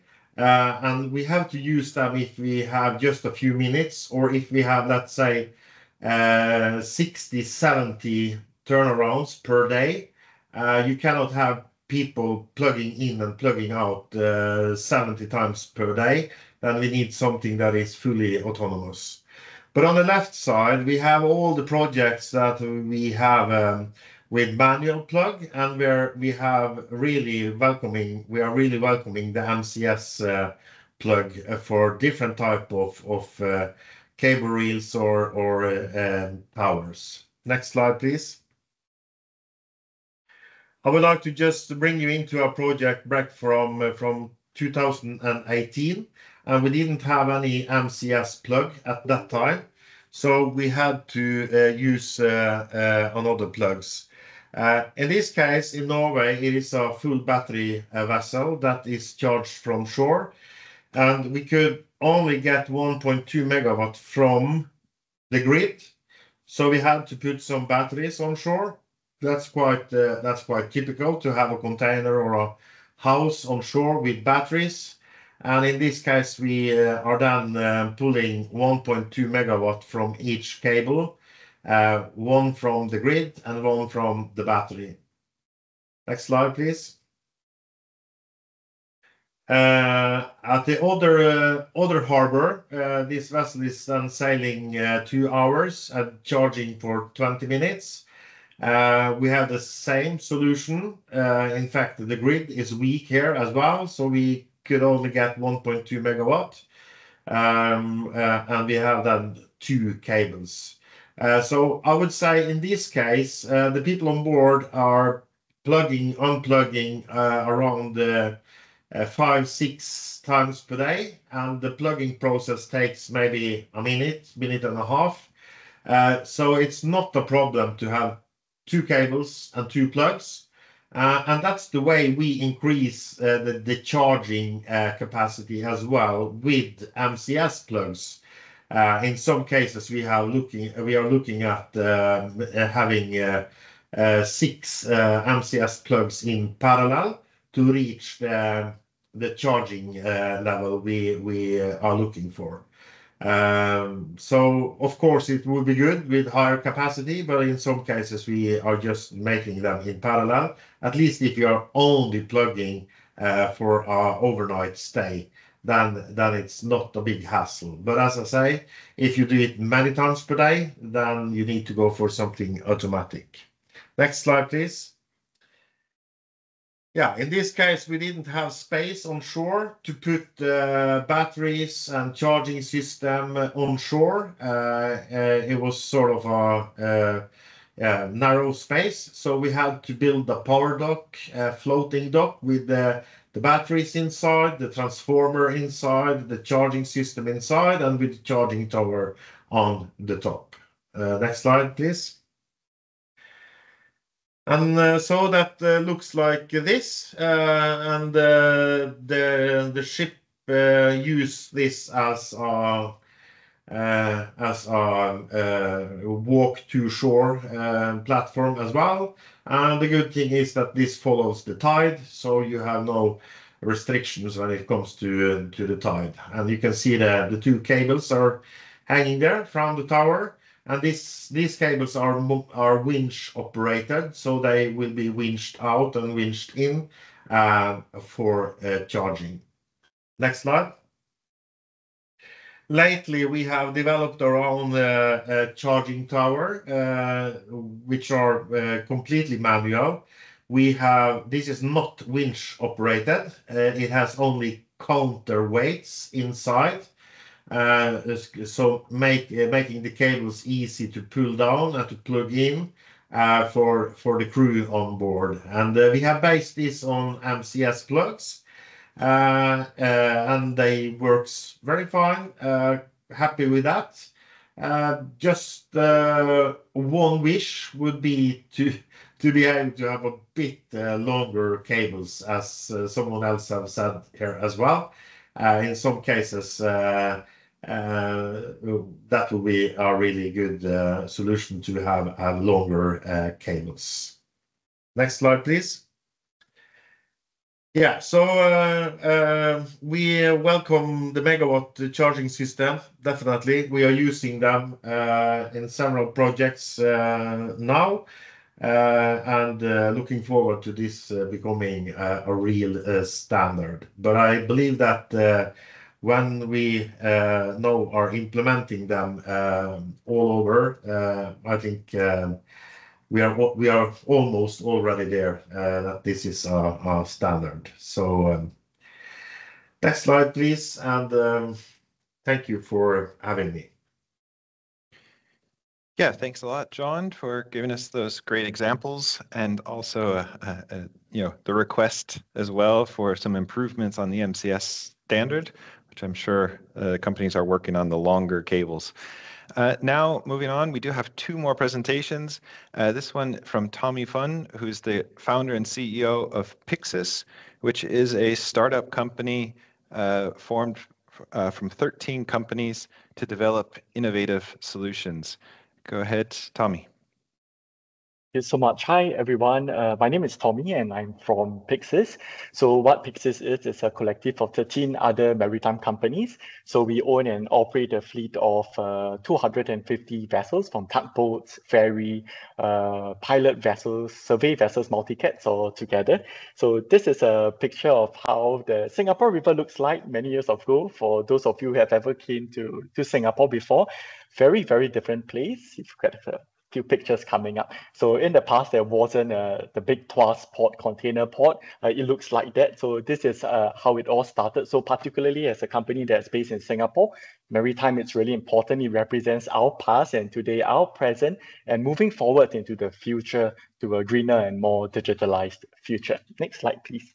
Yep. So in Singapore, the reason why the 13 of us, the 13 companies are coming in together is because this is primarily driven by a lot of government direction. So we have this new 2030 green mandate that calls for the thousands of coastal vessels that operate within the port. By the year 20, if you build a new one, they would have to be electric, or to be capable of running on net zero emission fuel types like hydrogen or B100 biofuel. And this is precisely the reason why markets is changing so quickly in Singapore. You are left with a very, very short amount of time, 6 years in order to get there. Next slide, please. Yeah, so this is the main reason why Pyxis was founded. So Pyxis, basically, it's a maritime electrification accelerator. So what we do is we combine all these collective of maritime companies together, and together we build electric vessels for our own companies and for external companies as well. And that allows us to manufacture at scale, at speed, with the intent of bringing costs down. So Pyxis provides the hardware, which is the vessel itself, and we couple this with a proprietary digital software layer, and so we call this software Electra, and it is the digitalization aspect of it that we believe brings a huge leaps in productivity compared to traditional diesel-based maritime. Next slide, please. So this is what comprises Pyxis. We are 13 companies and growing, so we represent 250 vessels. So we are vessel owner operators. We are also shipyards, terminal service operator, ship suppliers, so all coming together. So the intent behind it is, instead of a single company trying to overcome this big change in the industry, so we synergize, we pool our resources together. So in total, we are 1,000 maritime professionals, all working together with a common vision to allow our fleets to transit to a greener maritime. Next slide. So this is the vessel that we just launched 2 months ago. So to share a little bit more about this vessel, it's a crew transfer vessel, a port limit crew transfer vessel. It's a 15 meters aluminium catamaran that carries 12 passengers. So there are hundreds of them that operate in the waters of Singapore. So when a ship calls into the port of Singapore, this effectively it's a water service, water taxi service of sorts that carry passengers, crew, surveyors, owner rep up to the ships that it's based in the anchorage. So that is the main purpose of the Pyxis one. So we have launched the first unit 2 months ago. So we are developing the next series of Pyxis one quite quickly. A lot of the 13 companies that comprises Pyxis currently own and operate these fleet of vessels, and that will allow them to transit their companies forward towards the Singapore 2030 green requirement. Next slide, please. So this is the software that we are developing on top of the vessel. So we call this Electra because now when vessels are electrified, they are also digitalized. And now we have the ability to harness a huge amount of data points from this vessel. Next slide, please. So what we are doing with Electra, it's basically we use it to build our onboard vessel management system. But I think more interestingly, we are using it to develop an IoT-enabled ecosystem platform. So that allows us to solve a lot of problem about electrification. So there are certain downsides at this point in time, range being one of them. Compared to a traditional diesel vessel, you put a fuel tank of about 2,000 to 3,000 liters. The vessel can operate non-stop and sail for 20 to 30 hours effectively before needing to bunker again. But electric vessels, the range is lower. The battery capacity on board our current Pyxis one is 477 kilowatt hours, powered by 2 times 100 kilowatt motors. So that means you can run for 2 to 3 hours before you need to charge the vessel. So having access to the data point allows us to understand the behavior of these vessels. We know the performance of these vessels. We know the current battery status of these vessels, and that allows us to create a charging network for these vessels. Next slide, please.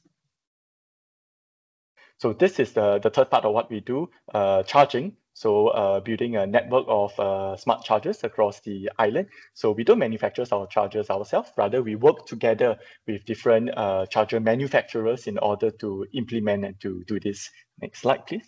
So we envision basically a data-enabled network of chargers. So putting chargers are one thing, but most importantly is understanding how to best optimize and to utilize these chargers. Because unlike car charging, where you can put chargers in at your home, in the shopping malls, in the office, in Singapore especially, there's very limited waterfront sites where charging can be done. So if imagine there are thousands of these vessels that eventually will be electrified, very limited number of waterfront land, then it's important to really make use of these charging facilities to its fullest. And that means knowing the operational profile of these vessels, so we are able to tell when the vessels need to be charged, at what time of the day they needs to be charged, and to make use of intelligent tools like dynamic pricing, for example, to create the best allocation of vessels towards these charges. Next slide, please. So we have also been very fortunate to be awarded the public marine charging station in Singapore. So that's located at Marina South Pier. So if you remember the Pyxis one that I was sharing about earlier, so there are hundreds of these boats operating in Singapore, and they operate out of this terminal called Marina South Pier. Think of it as a taxi depot of sorts, and you got all the water taxis operating out from this taxi depot. So you have a charging station there, makes it very convenient, very easy for people to make use of this charging station. So we are working with our close partner, Singapore Power Group. So Singapore Power is a Singapore government utilities company, but they also operate one of the largest network of land-based fast chargers on the island. So working together with them, a maritime company like us, working with a non-maritime company, in the span of 3 to 4 months, we managed to operationalize this charging station. So we are making use of a CCS2 protocol to charge our boats, and we are also making use of a 150 kilowatt charger, which is very suitable for our kind of vessel types, because these particular boats, they don't travel very far distance. They travel point-to-point short distances. Their trips range from 3 nautical mile up to 5 nautical mile. So very, very short distances, point-to-point. They always return back to Marina South Pier, and that means that we are able to make use of opportunistic charging to charge these vessels. Next slide, please. So this is a short clip of how charging is done on the ground.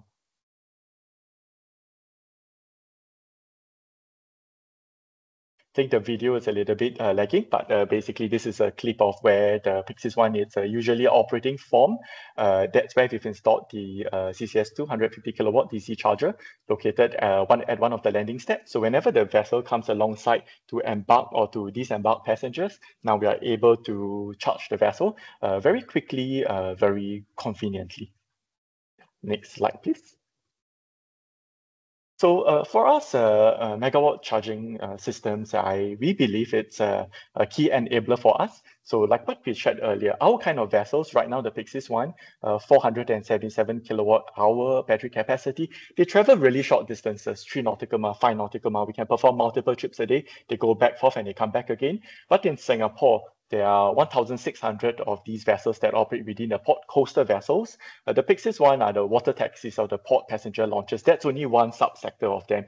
In order to access the other subsectors, for example, electric tugboats, for example, ferries, then megawatt charging systems might be a lot more appropriate. So within the 13 companies, a number of the other companies operate ferries that have much different operating profiles compared to these kind of smaller boats. So in order to accommodate to them, making use of the current CCS 250 kilowatt chargers might not cut it.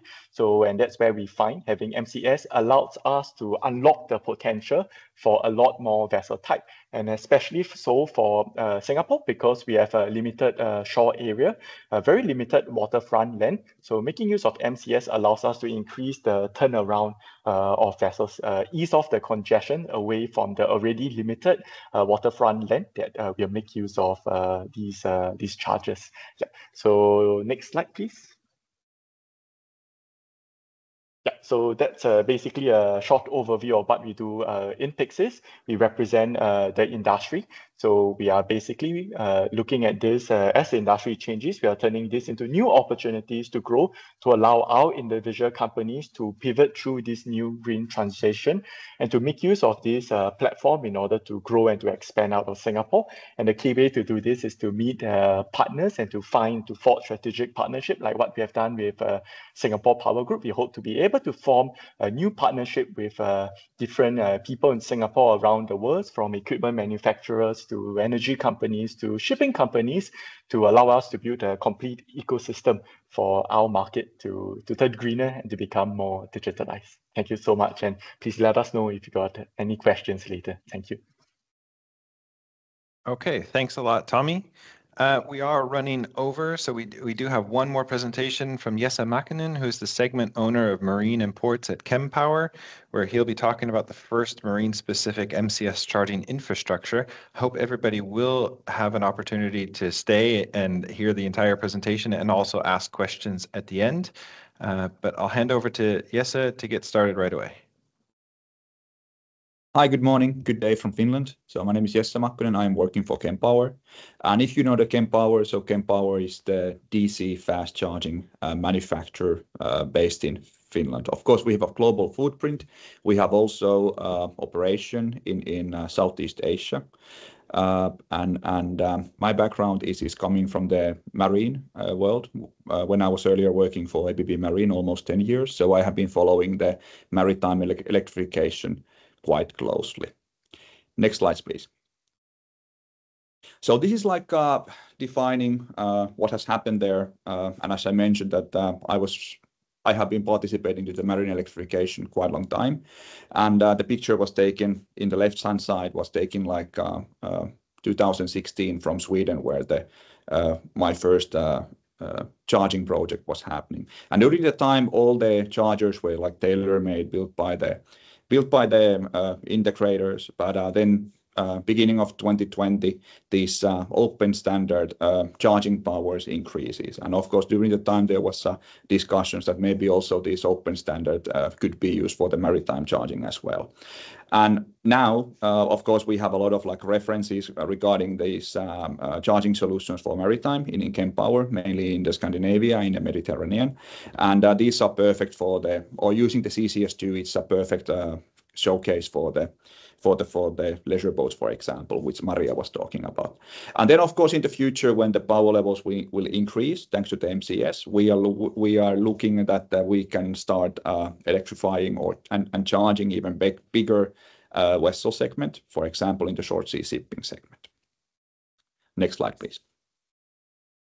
Of course, I want to highlight here that, of course, the maritime environment is not here alone. So the same kind of behavior you can notice from the other segments as well. Of course, we are talking about mining. There is now the MCS working group ongoing.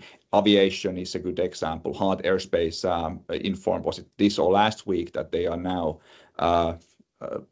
the first hybrid airplane is almost ready, and they are really looking the MCS solution there.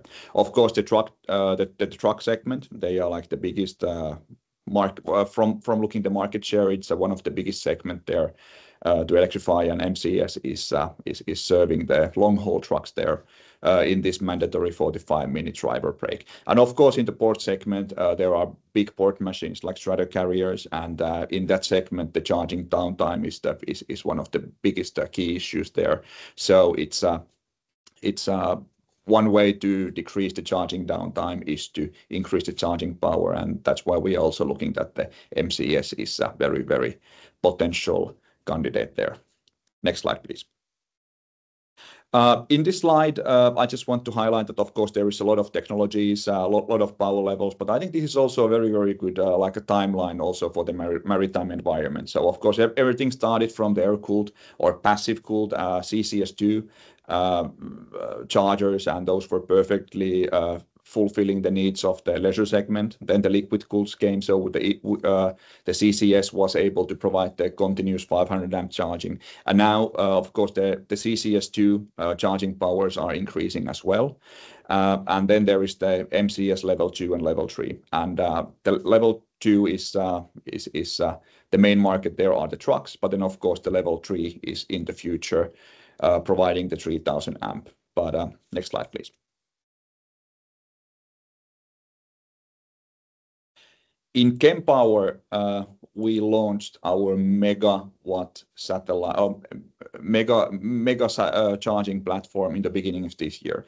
And in Kempower system, we have like two different parts. So we have the power, and then we have the distribution parts, which we are calling satellites. So in the beginning of this year, we announced these two different kind of like mega satellites. One is this mega satellite CCS2 up to 700 amps, and then there is the mega satellite MCS up to 1,500 amps. And of course, the pictures here are still like renderings. We have the real products, and the cable management system will be totally different. But unfortunately, we have the IPs pending, so we cannot use the latest cable management solution there. And then what comes to the power, so we had the distribution part, and then we have the power part as well. So there in the power side, this is like our first generation part. So there we are using our existing power architecture. So that's like a known technology already. We know it quite well. So we are combining two 600 kilowatt power units together, and that is then feeding the 1.5 megawatt or 1,500 amp satellite. Next one, please. And then if you are not familiar with this dynamic power sharing features, if you're interested, you can find a lot of material from our website. But here the beauty is that you have like a very small number of power increments that you can then distribute around the different satellites. And of course, this is a one benefit there, that you can really combine these MCS and CCS standards behind the same power unit. And this is just one example that how you are able to build like overall charging system using a single like a power unit, which is based on land. Next one, please. Then when we are talking about maritime industry, of course, it's a totally different kind of segment compared, for example, to the truck segment. And I listed here a couple of the challenges, what we have noticed regarding the maritime project. And of course, the one is this marine cable management system. So we have our own dispensers, which are suiting some vessel segments quite well. But as we have been heard from the other presenters as well, there are some special needs, and of course we are able to integrate those cable management systems to our power units as well. But of course, it's a bit how I can see that how to standardize those, especially for the maritime industry, is a very good question. Then, of course, what we have noticed with the existing MCS project, that it seems that the biggest bottleneck is the EVCC controllers, so the electric vehicle charging controllers, and the availability of those. Of course, there are plenty of suppliers for the CCS EVCCs, but it seems that the MCS EVCCs are quite hard to get for this project. Then, of course, the marine is more harsh environment compared to this rubber wheel segment. So we need to provide additional protection and higher IP ratings for the plugs and the satellites, and also for the power units. And then, of course, really looking forward that what is going to be the MCS level 3 in the future, because using that level 3 MCS, we are then able to supply more power for even bigger vessel segments. Next one, please. Of course, there are the existing challenges there, but I like to use this picture from Norway, where we have a 600 kilowatt charging site, and there the power is supplied for the cars and the leisure boats. And on the right top corner of the picture, you can see the electric part of the ferries, and hopefully in the future, when we are able to go to this MCS level, the power architecture will increase, so we are able to start building these overall charging solutions for multiple different segments. And I think this is an excellent case that hopefully it is going to be possible in the future. Thank you. Okay, yes, thanks a lot for the great presentation about the new technology coming specifically for the marine segment from Kempower. So we will move on to the Q&A, but we are actually over time, so I just really wanted to very quickly mention to everybody before we start to lose people moving on to their next meetings or going to bed if you're in the US. We do have the 5th workshop taking place in person and also virtual, back where we started the first workshop. So in Long Beach, we will be holding it on the 18th of November. So if you do want to sign up for that to either virtually attend or in person, here's the QR code for that, or the link, which will be provided when we provide the slides. As well, we from CharIN, together with a lot of the companies that we talked about today, Crowley, Black & Veatch, ABS, we will be creating a task force to look into a lot of these requirements from the marine industry, make sure that they are included in the next version of the standards, and work together as a group of companies along this entire value chain to create better standards for the marine industry. If you're interested in being part of that task force, you can sign up by scanning that QR code or clicking the link there. And if you want to hear what's happening, get a summary of this workshop, get invitations to future workshops and other activities happening at CharIN, you can scan that QR code there.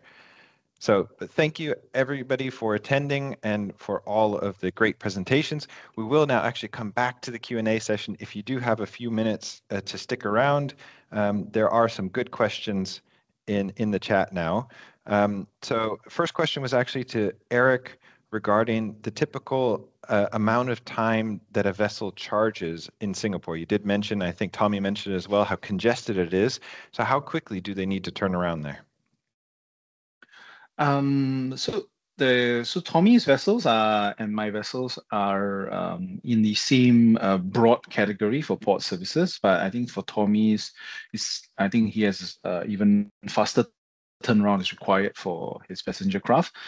For mine, at the moment, still relatively, I think you need some rest period for the crew overnight. So that's currently when we are charging the vessel.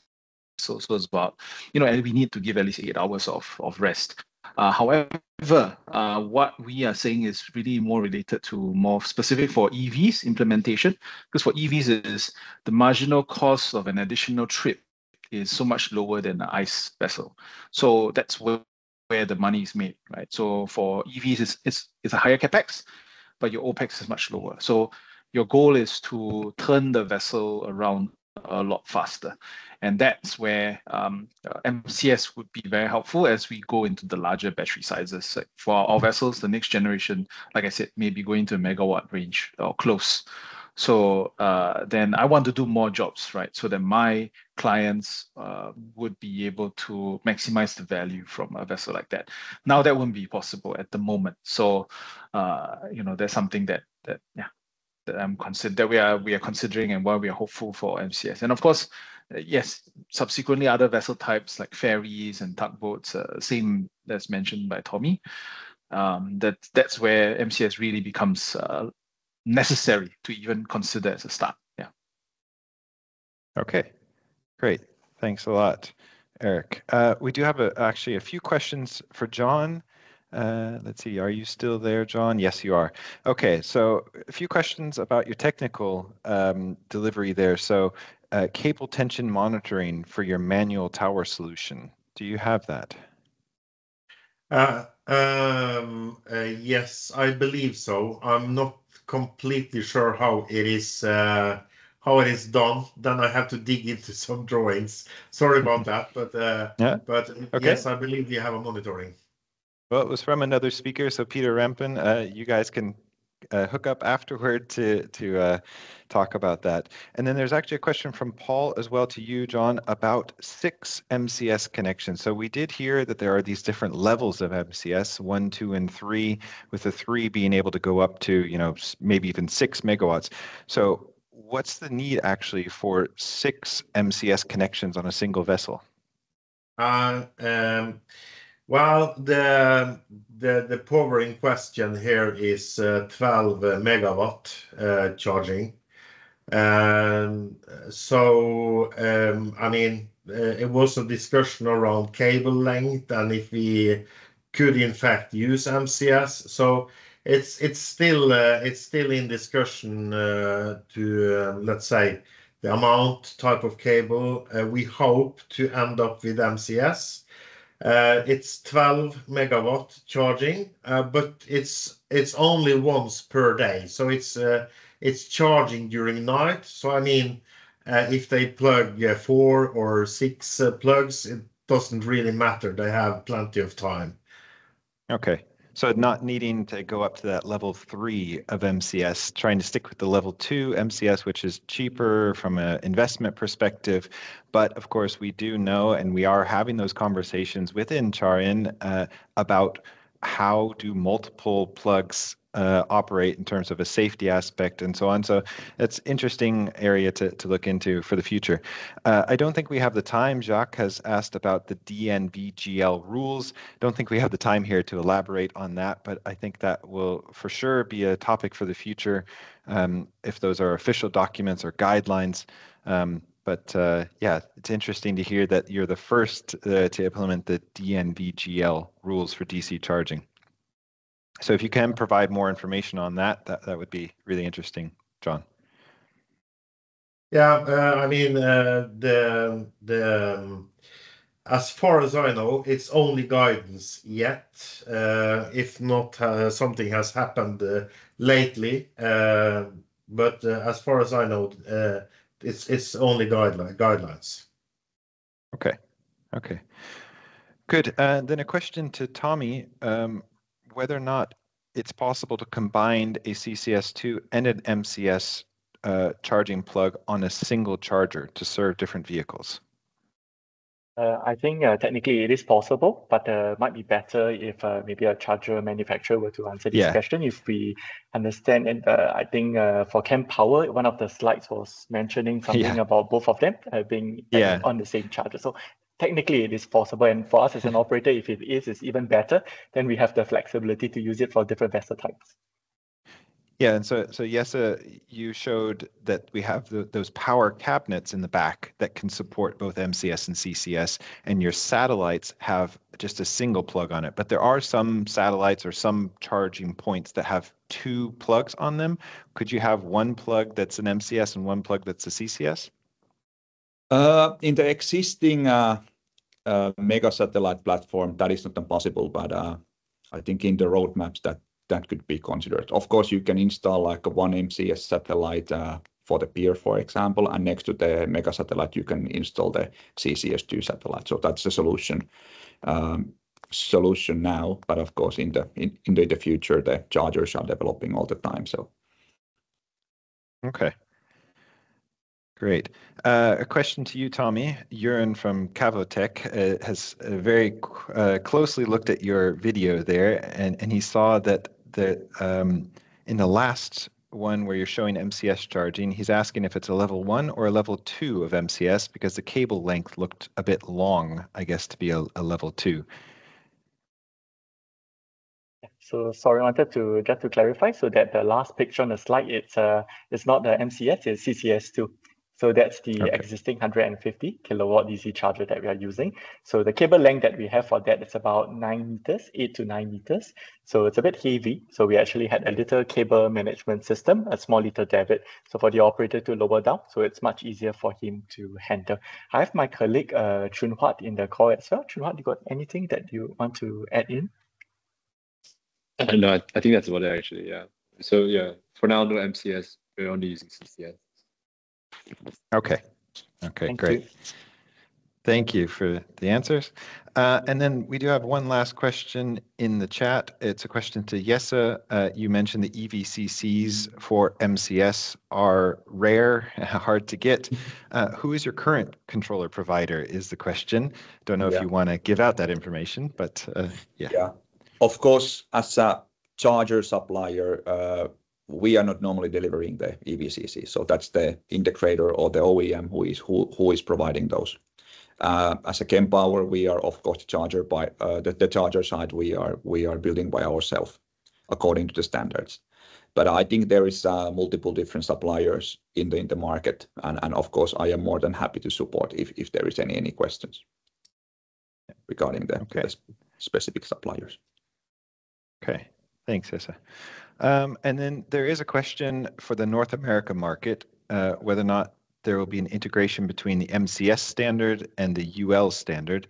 So as we did see on the standard slide toward the very beginning, there will be an SAE standard, which is mainly what's used in the US, in addition to the ISO, the IEC standards that are more the global standards. I don't have the exact details as to whether or not there will be a specific UL standard for MCS, but I don't know if there's anybody else on the line a little bit more knowledgeable about that, Will Yoon, or I don't know if Paul's gone to bed. Just there'll be references to the different UL types of things that are UL. Just like J1772 has. So I mean, UL isn't making a cable coupler standard per se. They're guidance over all of the tests and you would do for safety, typically.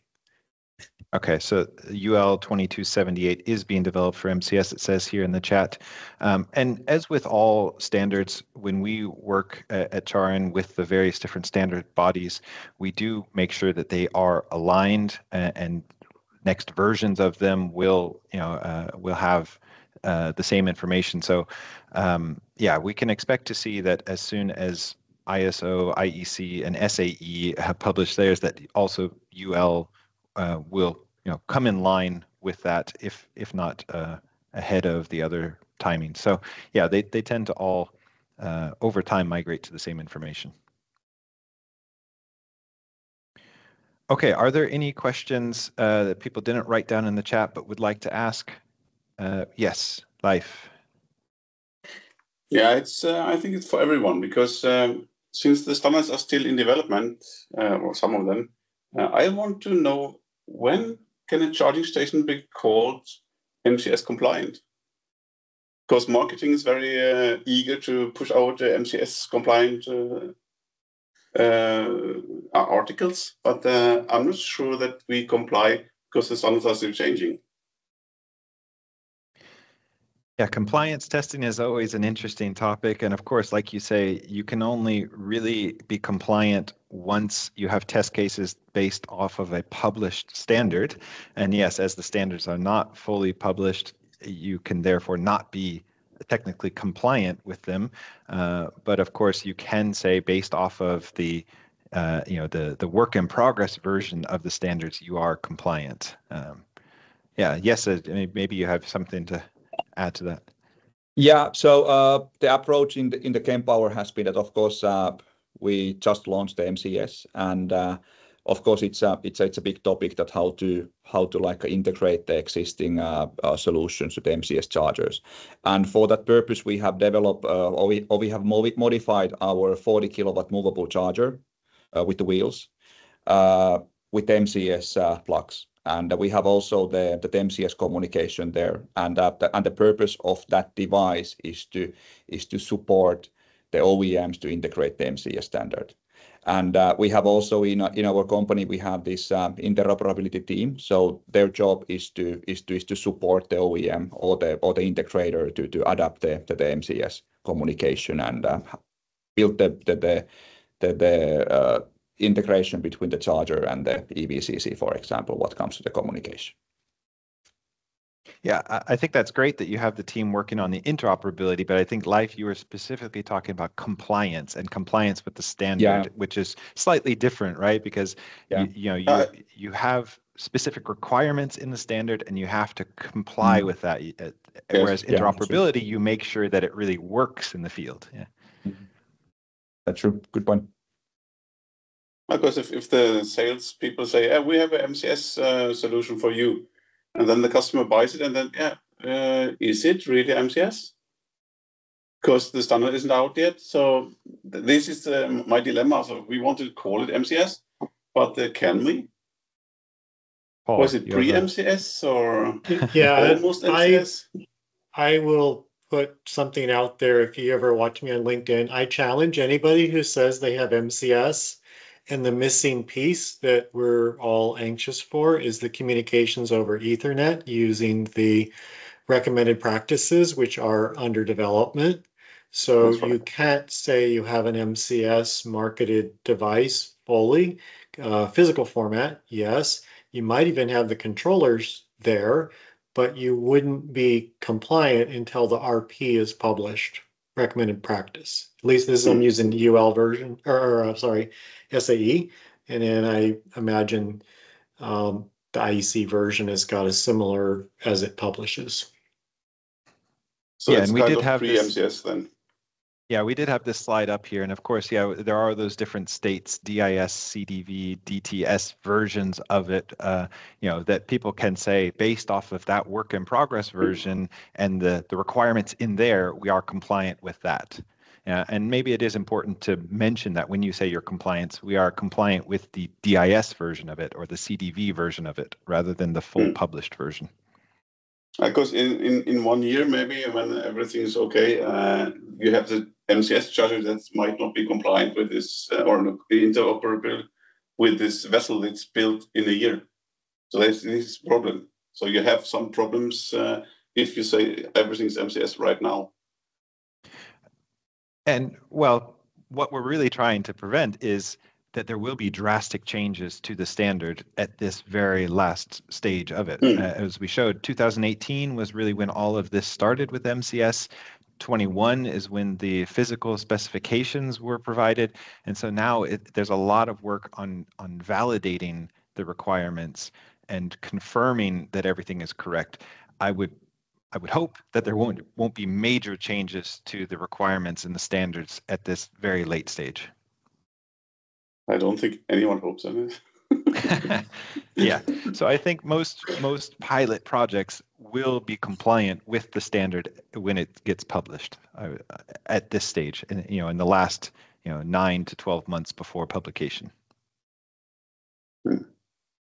I think, as Paul said, this is the communication is the problem. Right until further notice or proven, everybody's using PLC, not Ethernet, in their demos. So yeah. Okay. Are there any other questions? Yeah, sorry, Leif, it's not a full answer. No, it's okay. It's a thing that it has to be discussed. So. Yeah. All right.